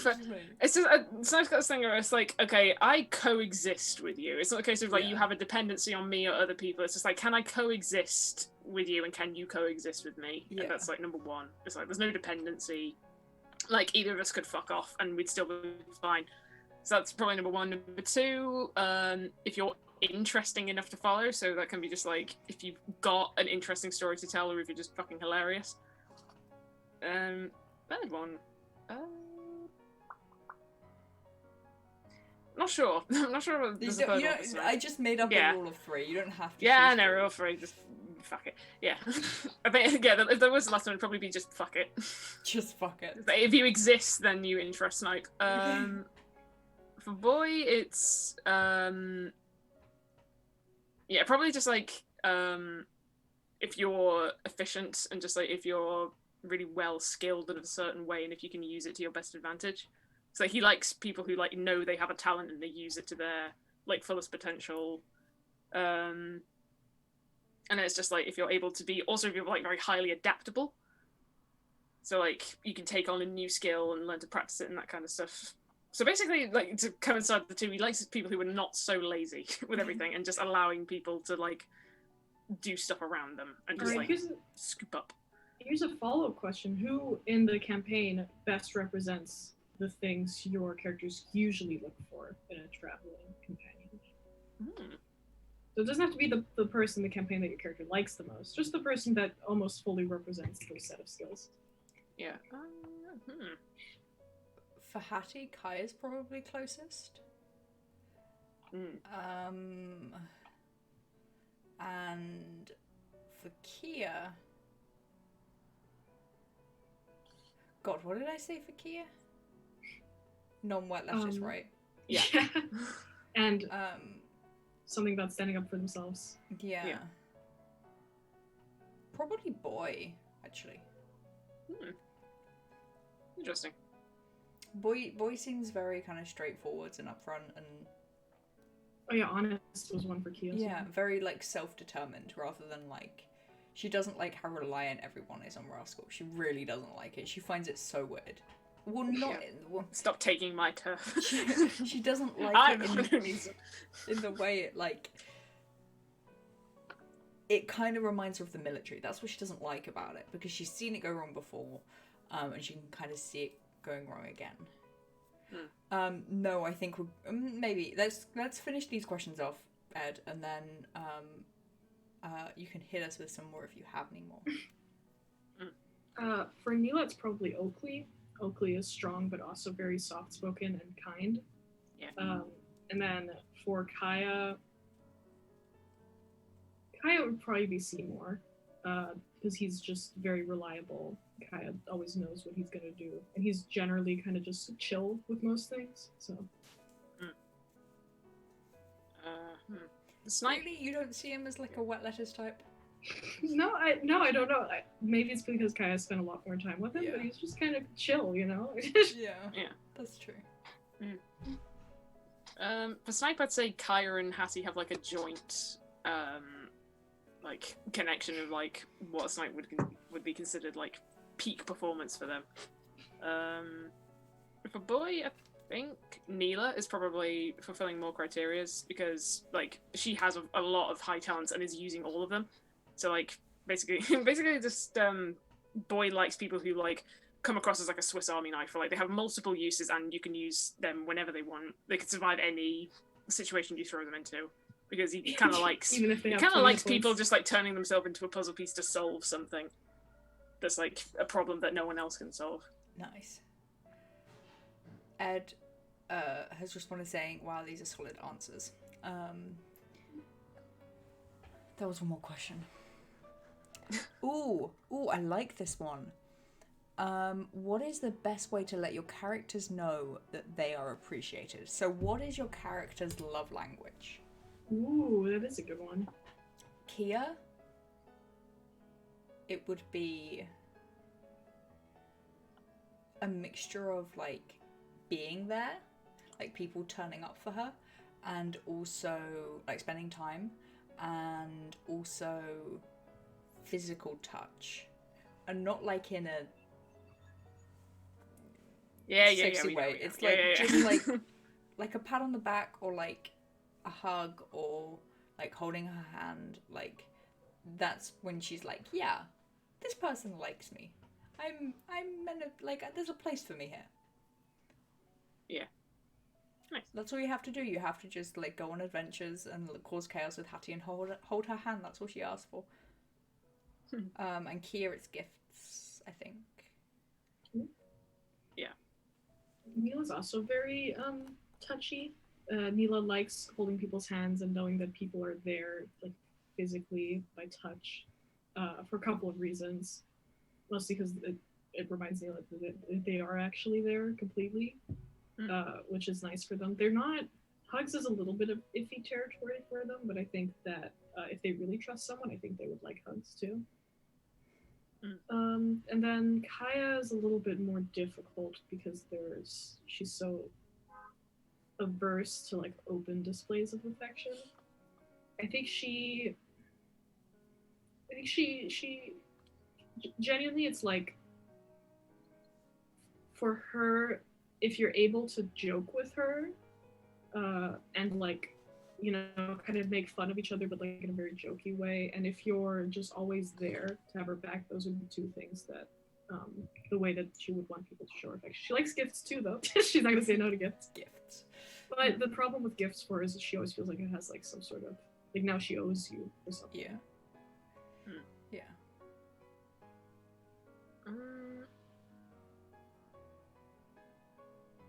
Thank you, whoever's hedge trimming outside, interrupting my fucking thought process. I don't know, the boy, it's not necessarily... He'd like any form of appreciation to say that he's done a good job, which he's not got previously. In fact, he made a joke about that in the campaign. Every time there is a battle, it's just like, whenever he's done something that's helped the group, he's never said... No one's ever said thank you, just at some point. Neil has been close to, like, showing some appreciation, just like, oh, that was quite smart. But apart from that, like, obviously everything's a bit too chaotic for anyone to say, like, oh, good job, boy. Yeah. But that's pretty much all he needs. He just needs, like, someone to just say, well done. Or just like, that was really good. Not necessarily, like, a touchy thing, or just, like, maybe just, like, a hearty pat on the back. Yeah, and he's not used to, like, that kind of Verbal connectivity. affection. Yeah, I just have images of him working in the workshop and just, like, being pat on the back on the, like, as someone walked past going, good job, and then, like... him sitting there smiling to himself. That's the only time he'd actually pause. Like the image from that I have in my mind now. That's the only time he'd actually pause from like working is when someone just gives him a little bit of appreciation, just like you can savor the moment of like somebody saying, "Hey, you're doing good." Yeah, that reminds me of. I mean, I think Mila is always like wowed by anything that Boy does. It reminds me of the very first episode campaign session that we played. Where Boy gave Mila that grasshopper. Like, Mila still has that grasshopper and thinks it's the coolest shit. Yeah, that's interesting. Yeah. I don't know, it would take a lot to convince Snipe that they're appreciated, because they've been cheated quite a lot, so they don't really take anyone who gives any kind of overly abundant performance of like appreciation towards them, because usually it's to get something out of them. So, I don't know what would do it for Snipe.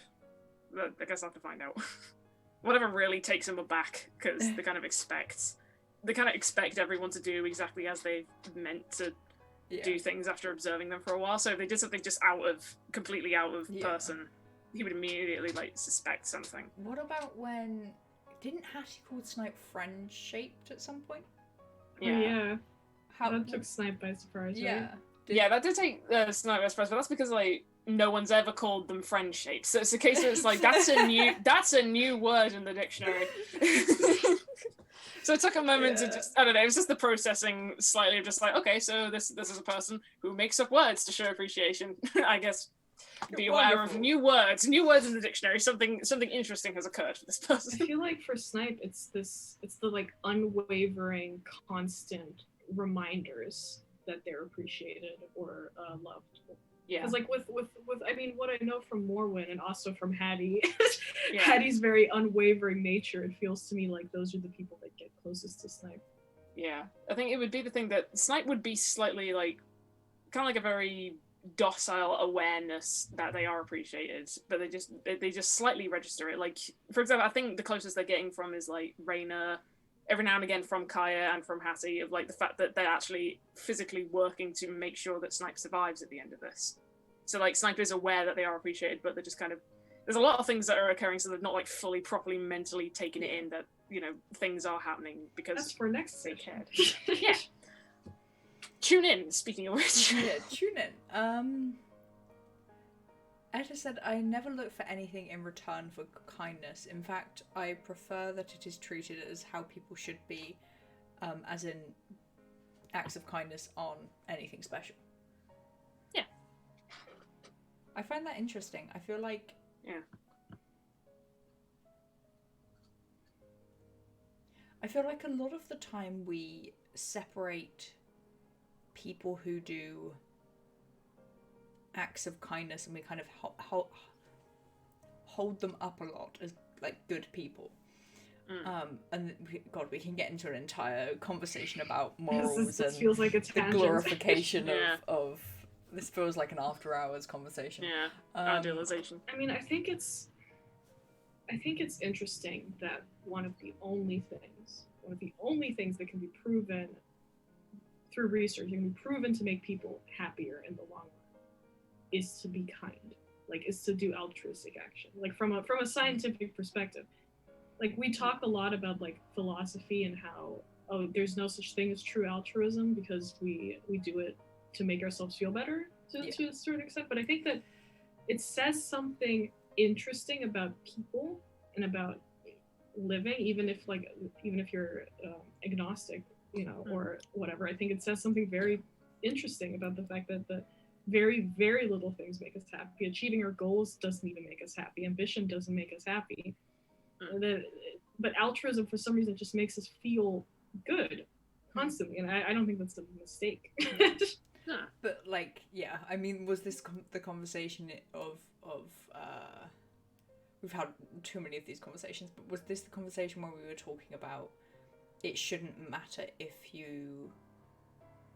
you're doing good things because the Bible tells you to do good things, because religion tells you to do good things, they're not good things, right? Was that conversation? We had that conversation. Yeah, I remember that one. Yeah. But here's the thing, right? Like I don't think it really matters. Like you can talk all about if it's truly a good thing in the moral sense, but ultimately we are programmed to be good, right?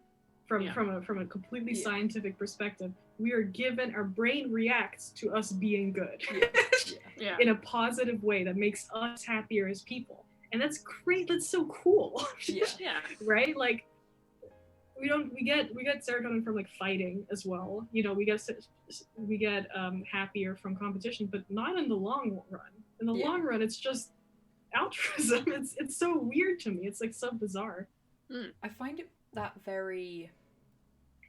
I mean, like, we're social creatures, right? Like, we wouldn't be able to survive, or the likelihood that we could survive on our own, just one human being, just out running free.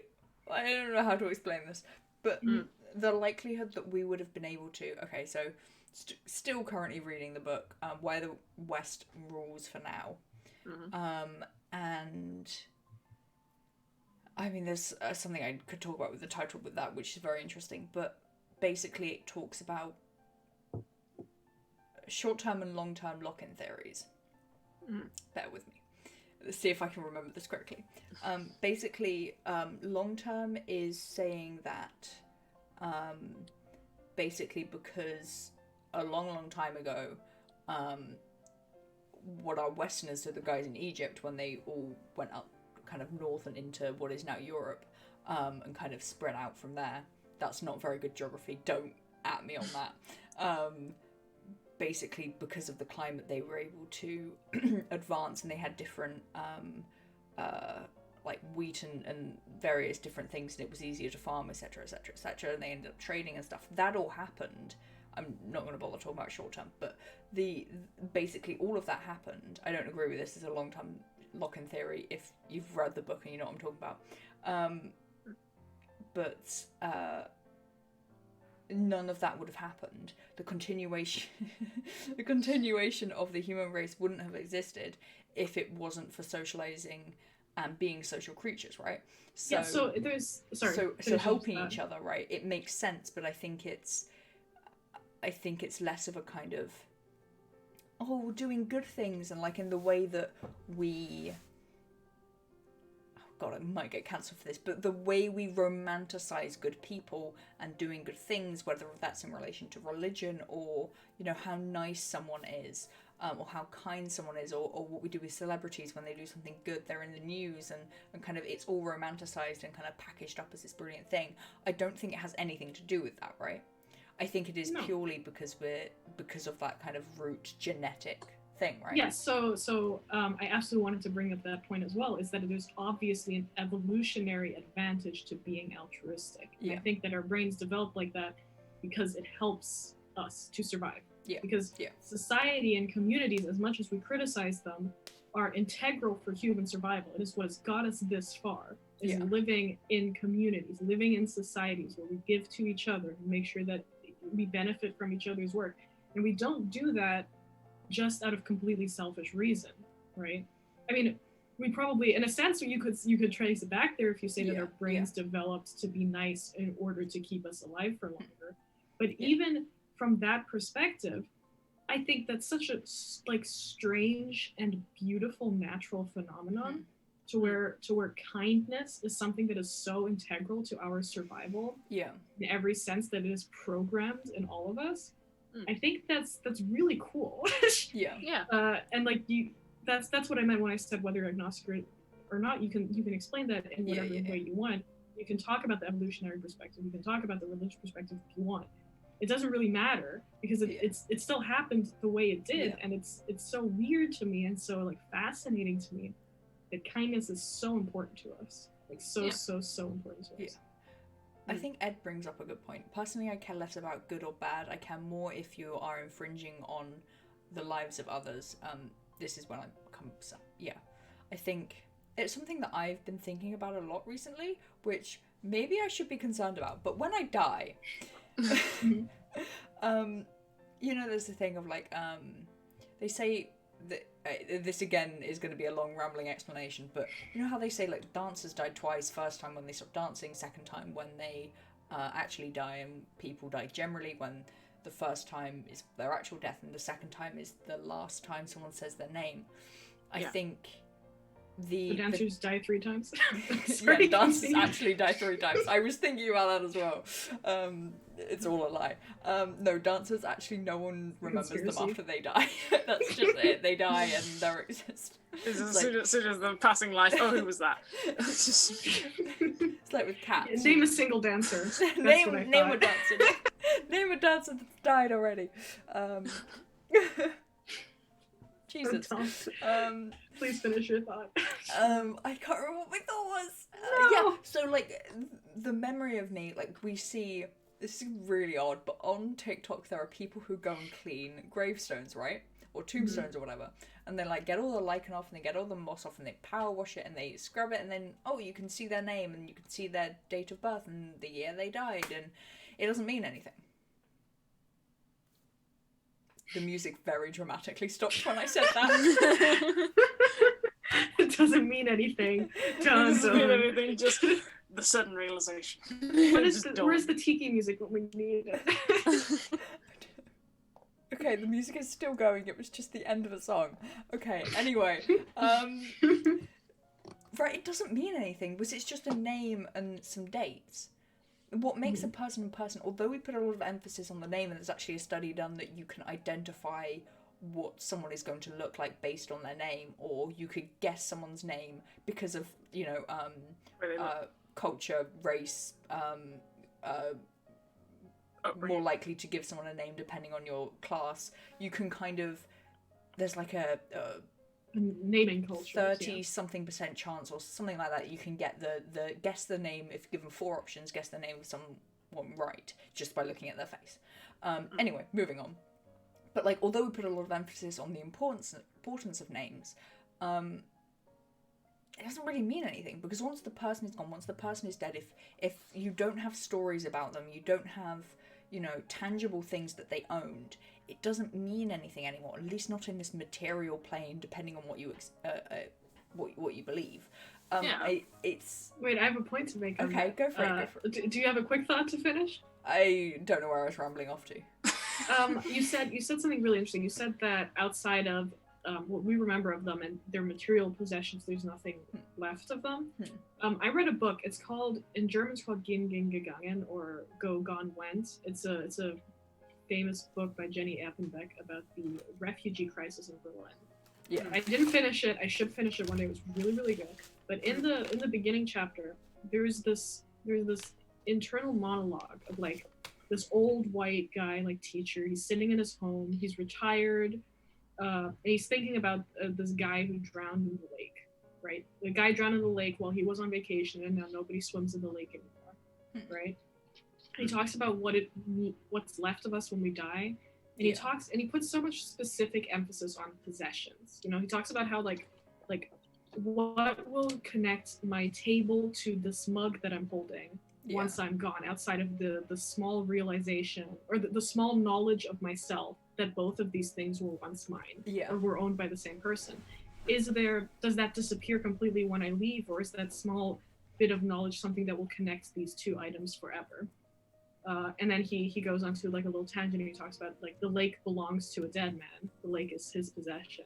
Yeah. And it's a really interesting, it's a little bleak, Well, yeah. but it's a really, really interesting look into death and possessions from like the scholar character. And what makes it more interesting is that it's very heavily contrasted with the experiences that he has once he starts interacting with refugees, where he makes these like comments where he's like, oh, none of their possessions are truly theirs because they're stolen so easily, or they're sold so easily, or they're taken away from them so easily. And they live in these communities where they have to share everything. Yeah. And they don't have the two things. One, they don't have the luxury to go on long monologues about death in my apartment like I do. But two, they don't. Possession isn't what makes their life. Right? Like their lives aren't determined by their possessions. And it was just something that I was like thinking about for days after I read it, because I thought it was so interesting. It was like the different ways we view the world through the material lens that we are born into. Yeah. A complete tangent from what you were talking about. Because like I think for me, what I was like, I very quickly brushed over it, but like my thought process was like, for example, like this gold necklace that I got like from my grandparents at my christening, and like I wear it every day and I very, very rarely take it off. Like this isn't just like a possession, like it's turned into, in the same way, because I have my phone on me almost all of the time and I interact with it constantly, it's almost an extension of myself, right? So my necklace, because I have it on myself all of the time, it's almost an extension of myself.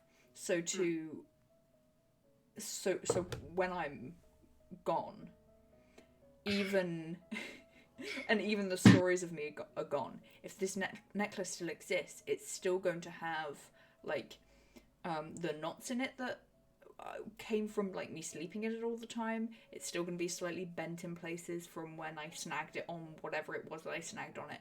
Like the story of this necklace is so closely intertwined with me as a person that I surely live on at least a little bit through the possession of it.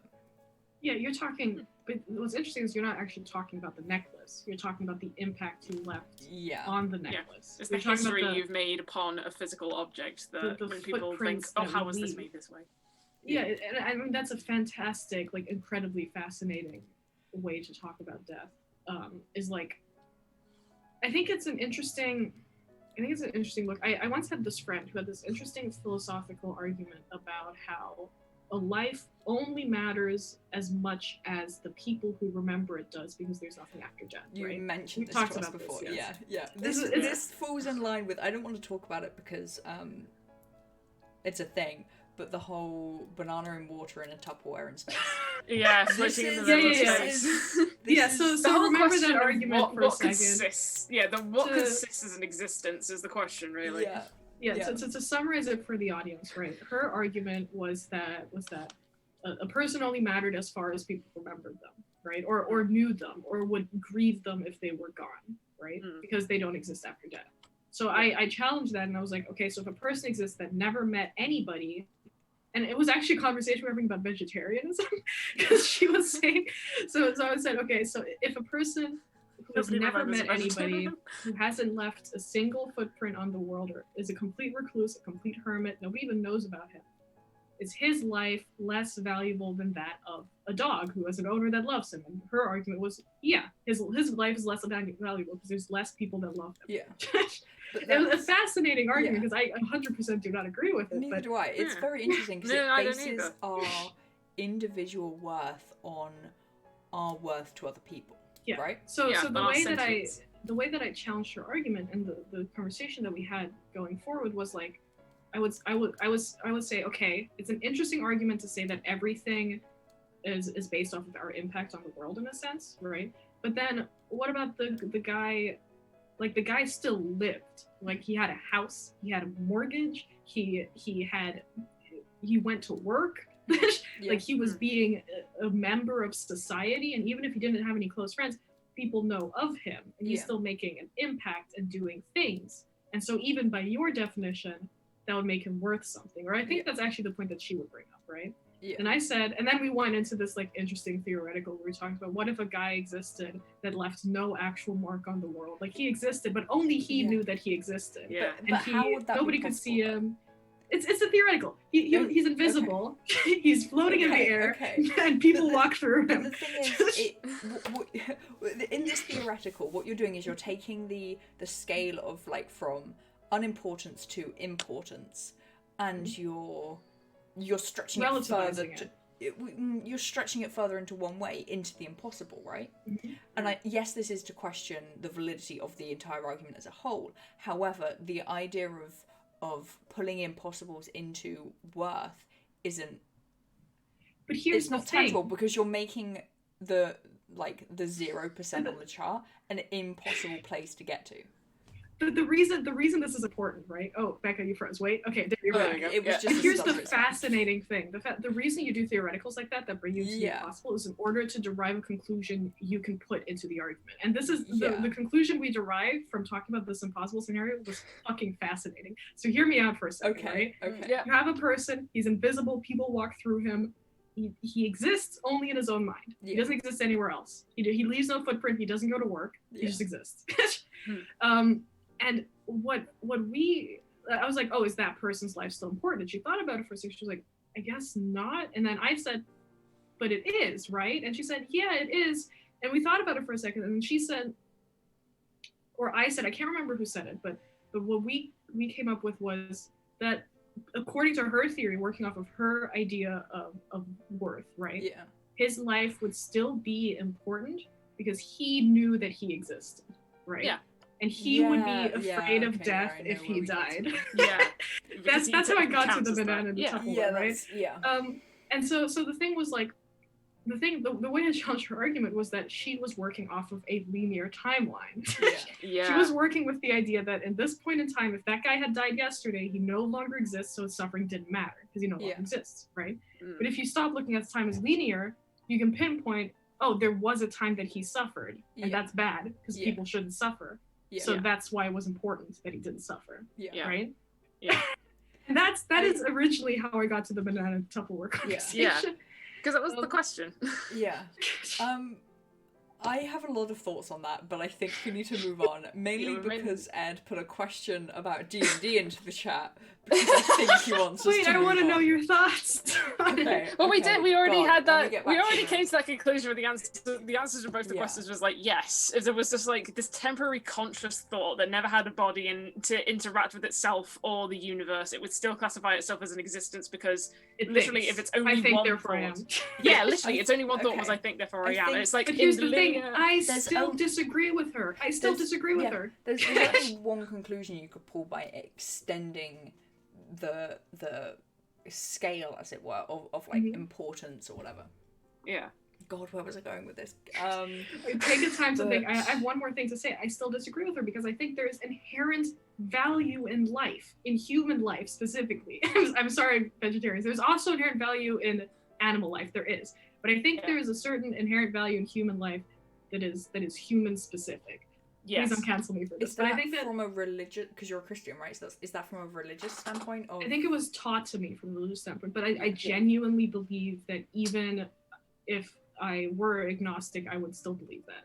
I think that there is inherent value in life, in people's lives, and I think that people just have the right. I think that there's an inherent right for people to live, and that is not a right that is determined by other people's perceptions of them. I think it is just a right that they have.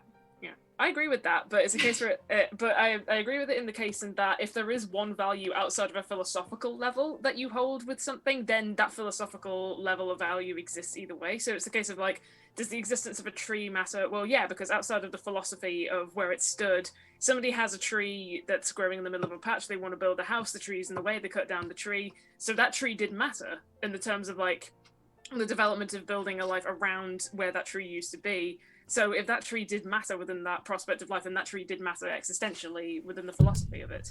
Yeah, I should clarify. I think that all life matters to a certain extent, right? Yeah. And I 100% see it from So's perspective. I think that those trees that we cut down, they matter.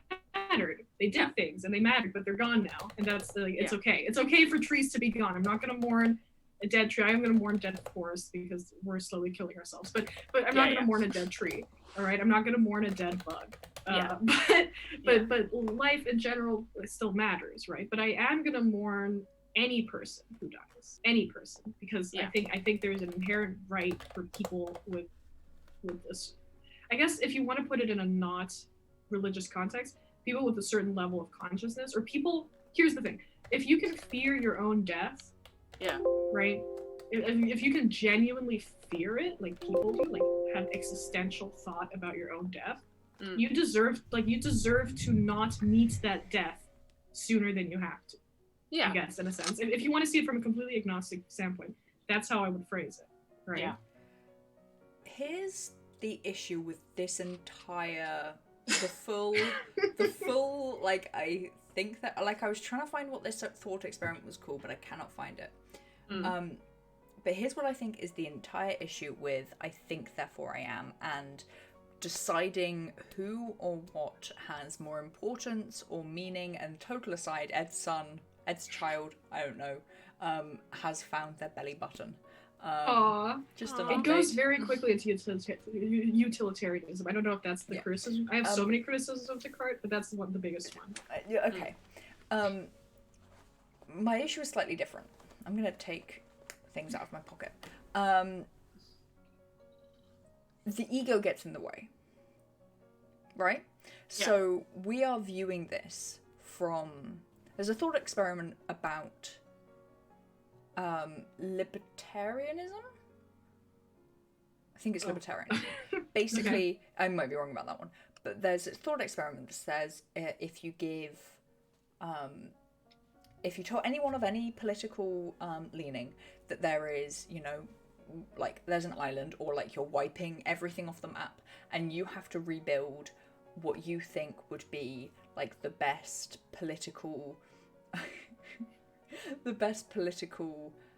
kind of environment, like system, everyone will choose, I think it was libertarianism. I'm gonna get like totally called out in like a few months' time if this is wrong and more people start watching this. But basically the idea is because you don't know, the thought experiment starts with saying you don't know what your race, what your gender, what your class, like whether you're going to be like working class, middle class, upper class. You don't know whether you're going to be a politician or a farmer. You don't know whether you're going to be a fisherman or an artist. Because of that, you would design a system which is fair and equal for everyone, right? Mm-hmm.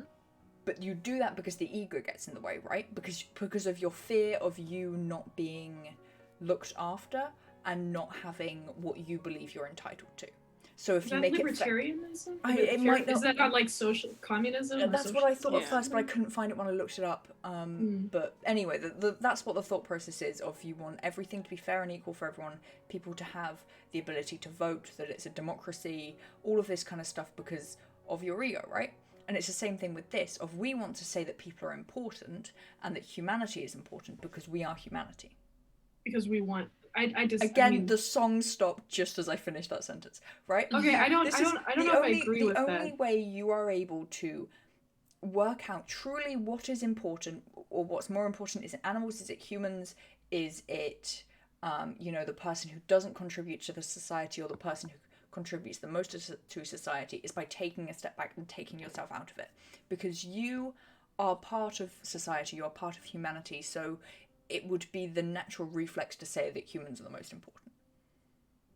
Because you want to feel important. Even on a subconscious level, the ego always pushes you to be important. Yeah, okay. I get the argument that you're making, and I, to some extent, agree with it. Yeah. But where I think I differ is you used ego at points in your argument where I would replace it with empathy. And I think there's a subtle, but there's a specific difference between the two. Because I think that 100% our first reaction to things like everything should be fair. No, actually, no. I don't think that our first reaction to everything should be fair is, oh yeah, everything should be fair because I'm scared for. Okay, how can I explain this? I think that it is a reflex to think about yourself first. I think that reflexively we think about ourselves first, but. if that was true, that we build these systems because we ourselves want to be safe in them, then it would make more sense for our egos to put ourselves above other people, which is not what we're doing. When we're talking about an equal or fair system or an equitable system to some degree, it is because we have empathy, because we're not thinking, I want what's best for me. We're thinking, if I were them, I would want what's best for me. What is that? And that's empathy and not ego. And I think that's an important difference. But I think the issue is that you're taking yourself out of the, like, consciously you're taking yourself out. Firstly, I would like to say I don't think this matters at all. This is not only does this conversation not matter, but I do not believe that any of these conversations, whether it's with us or with, like, whether it's a politician or a philosopher, I don't think it would change anything in real life. It doesn't matter. Please don't kill us. Political systems are based off of philosophical systems, so I think our conversation here doesn't matter because it's all been talked about already, but I do think philosophy is important to a certain extent. Okay, so consciously when you're thinking about these thought experiments, you are taking yourself out of the kind of pool of humanity, right? You're trying to look at it from a perspective of an outsider, yeah? So you're not empathizing with people because you're taking a step back. There's no kind of, if you were in, how do I explain this? Are you sure? I don't know what you mean actually. Because you're trying to think about this from a point of view which is understandable. You're like looking at ants and like looking at how they work and poking them with a stick, and you're trying to not get involved because otherwise the response and the answer that you come to is one based in emotion, not one based in kind of facts or logic. Okay, stop. Here's the thing, right? That is what utilitarianism is based off of. The want to step back and create a fair system by not putting emotions into the equation, by making it an equation, right? Utilitarianism is all about making morality into an equation. Yeah. If you save one person versus saving two people, you save that one person, right? Utilitarianism is inherently flawed. You know why? Because it doesn't take emotion into consideration. No. Our emotion is an important knowledge base that we need in order to make truly correct moral decisions. And utilitarianism is flawed because you get into these situations, right, where you say, it's better for us to bomb Japan because it will stop the war and it'll, you get into these utilitarian situations that are just not right, like that are morally wrong. But I think that's what makes utilitarianism so flawed. What instead you have is in order to make truly correct moral decisions, in my opinion, is you have to treat emotion as a knowledge base just as much as you treat every other knowledge base as one. Okay. And so I think that you need empathy in order to make correct moral decisions or correct political decisions. Okay. Yeah. So I agree. Okay. So taking it from this standpoint, right? Please don't attack me for this. I find it amazing. Like we're it's still carrying on. fascinating. This is the DnD I'm podcast. That I think we need to stay in the shadow. No. Yeah. Okay, just one last thing. I would just like to explain. I do not go through It's my not one last life- thing, but we will conclude it for the sake of I want to keep going though. This is so interesting. We can. It's just not do not agree with utilitarianism. Oh, so you found the other pillar, great. Yeah, Wonderful. we've taken so long. The other sun's pillars moved around so far. Okay, so I do not personally agree with utilitarianism in everyday life. However, I think in philosophy, I think it's an important standpoint to take when you are talking about things like higher powers and gods and the right thing to do, and when it all comes down to that, I think there has to be an understanding of stepping back and taking a utilitarian viewpoint. I disagree. I hate utilitarianism. No. No, you don't understand. Listen, Why are you so against it? Because utilitarianism is an important step for philosophy because it was through the disproving of utilitarianism that we got good philosophy. I agree. Well, to be honest with you, it is still in philosophical discussion, it is still worth talking about utilitarianism because of how it influenced others to say, nah, fuck that. So it is still worth the philosophical discussion. Let me give you an example of not utilitarianism, not in everyday life, that I think will prove to you why utilitarianism is such shit, okay? Yes. It's the example of you are a doctor, right? Yeah. And you need, you can save, you have all of these patients that need liver transplants, right? The so liver is a bad thing because it regrows, so technically you could just take half a liver from someone. heart transplants or Okay. whatever. You need transplants, right? And these are good, upstanding citizens that have long lives. So you go to an old people's home and you kill all of the old people. You take their hearts and you transplant them into the young people so that they can live their long and happy lives. The old people, they were dying, they were sick, they had Alzheimer's. That's the utilitarian approach. Yeah, that is the utilitarian. Yeah, it is. It just doesn't work. It doesn't hold up. But the thing is, that isn't just a. How do I explain this in a way? Because like, I can't. I find it so hard to get the words in my head out of my mouth. Well, on the spot. Okay. So well, the thing with here's a question. The idea. Okay. Oh, no, go ahead, Seth. Go ahead. No, I was going to say, like, to add on to that, like, I think the dependency on whether you saw that as a utilitarian decision also depends on, like, your views and your cultural upbringing of how you view the difference between the young and the old, because there are a lot more societies who will treasure the old above the new because of the absolute treasurement of experience, of insight, of wisdom. Then let's say that all of those old people only had 3 days left to live.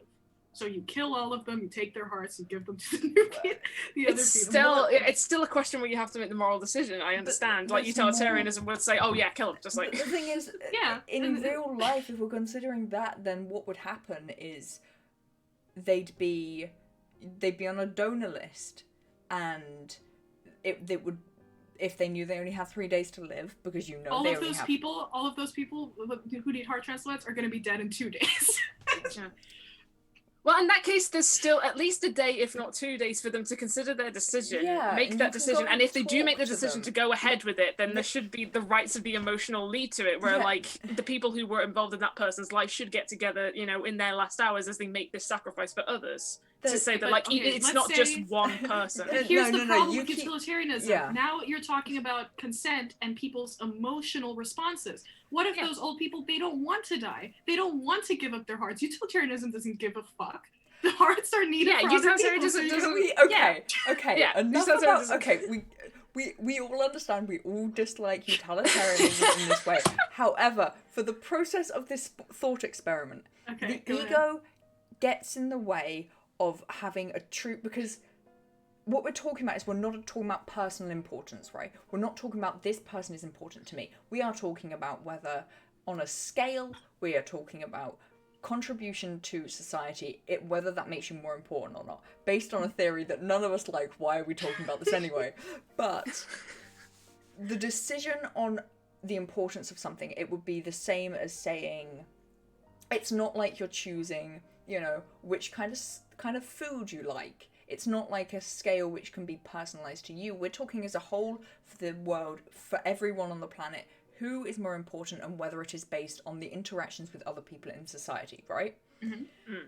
So if you're not taking an emotional step back, you are simply looking at this in terms of, if you're not simply looking at this in terms of contribution, importance to other people, as kind of their impact on other people, not like whether they like you or not, but all of the things that was talked about in the original theory, how can you not say that a utilitarianism approach isn't at least a basis of where to start? My idea is that if utilitarianism only works if the decision that's being made is robotic, like not human-based at all, because that's just taking information and no sense of moral code or emotion except for what has been programmed by people, which can never really be fully replicated, is the thing. Well, isn't that kind of what we're trying to do? That's kind of why I don't. That's why I don't like utilitarianism, because it's like saying you're now not being human. Okay. Then what's the fucking point? Because that's all we can be. Or what's the question of level of importance level of importance to humanity? If we're just talking about on a cosmic scale, what matters? The answer would be nothing, right? The answer would be nothing has any more importance than anything else. However, if we're talking about it from the point of view of humanity, who is more important or not, it makes it more complicated, and again, something you can't look at through utilitarianism, because then the ego can get involved, and if anything, the ego and both the ego and empathy are needed to make that decision. However, it's based in the question in the first place. This is what we've been arguing over through the entire time without realizing it. What is the question? I'm not 100% sure what your argument is anymore. So Yeah, do I you think we've lost track of Okay. what So the just fuck summarize your argument in like 1 or 2 sentences for me real quick. Yes. Okay, so What was the question in again? 1 or 2 sentences. What Yes, you mean I in 1 can't or 2 ramble sentences. on?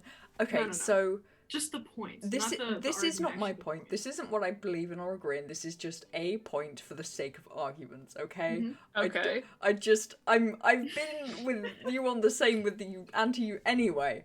Yeah. If you are making a decision about the level of importance of someone in a society based on their worth to society, the ego gets in the way. And Because the ego is what's your definition of the ego? That's important. like the self, Putting yourself first. yeah, Yeah, like okay. believing that Selfishness. Yeah, Okay. the fear of being like the fear of death, the fear of like disappearing and no one noticing, all of that stuff. Yeah. My God, Okay. why is my Yeah. ability? I to think speak is it the left? basis So where it's like if you're making the judgment of someone else's life and all their situation and how their choices have been, is it the case if you're describing the ego as that the way you would judge it is if you'd ask yourself, if I was in this position, would I have done this? Okay, it's I more wanna about- quickly talk about that art. Okay, so let me just summarize one more time. So when I you're feel trying like to I'm make being Ed's leaving. attacked. Ed, okay, I'm sorry, Ed. I'm sorry, Ed, everything is It's just the lost. baby. It's the We're baby. so It's sorry, not. we're so It's not sorry. us. It's not us. Okay, so you're saying that when making decisions about other people's lives, our own personal selfishness gets in the way, Not and that makes our decisions bad. No. Not making decisions on other people's lives. In this particular argument, please don't come at me. In this particular argument, in the idea of deciding someone's importance, whether saying that if an invisible man who never interacts with anyone, no one knows exists, and he dies, the decision as to whether or not he is important, the fact that you decided in the end in that conversation that he is important is solely because you Want to be important. because you want to be Okay. important, because of the fear of you being that person in that situation, because Okay, you so involved then- yourself in these thought So then let experiments. me disprove that real quick. let's talk about that real God, quick. I love it when you rip apart my arguments. Here's why I disagree with that Yeah. to some extent. I agree with you. I think that selfishness, the ego, what we want for ourselves and our own want to be important, is something that will oftentimes get in the way. Yeah. In that sense, selfishness will always get in the way because it is a reactionary, reflexive response. But I think what makes humans so fascinating and so Yeah. worth protecting, what I think makes human life so worth protecting, is our ability to recognize our own ego and then, in a sense, go above it and turn that into empathy.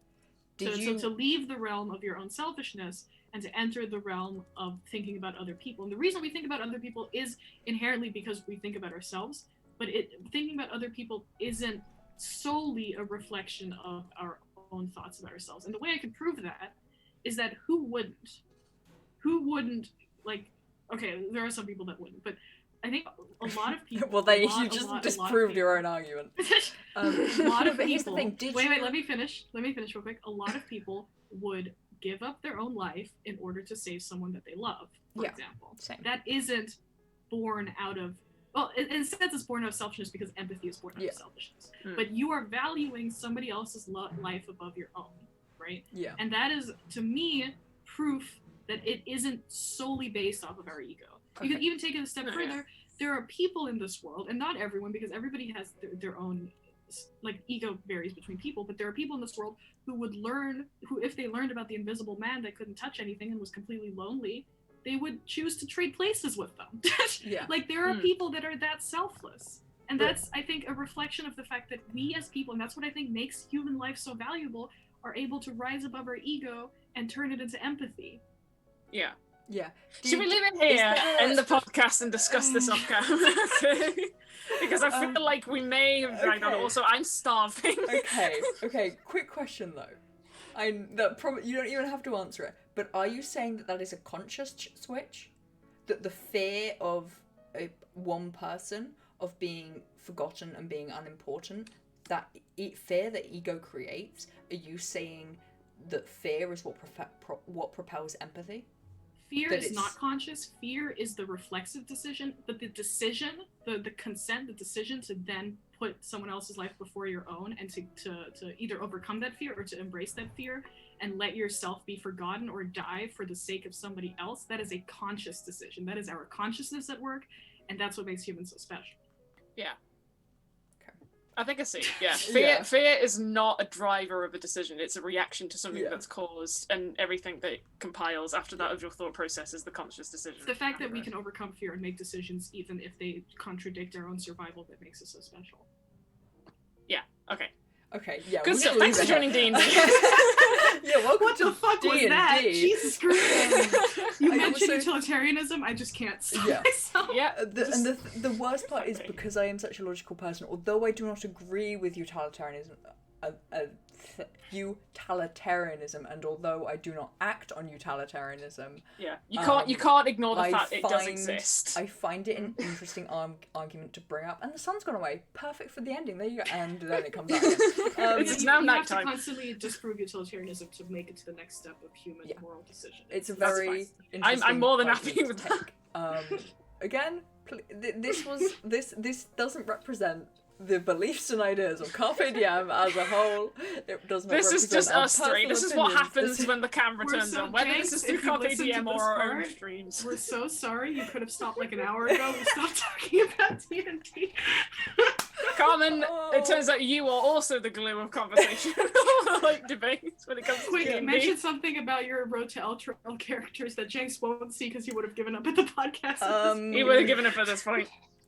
I think we've had this discussion with him, so I'm pretty sure the only thing he'd come back with is just like, I will only repeat my point as we said 5,000 years ago.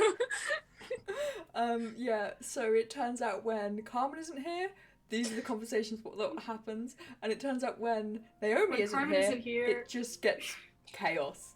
When Carmen isn't here and I have enough time to stay for hours on end. Yeah, and when the question of philosophy comes up. Yeah, I blame Becca. Just when utilitarianism is so interesting, and I don't agree with it at all.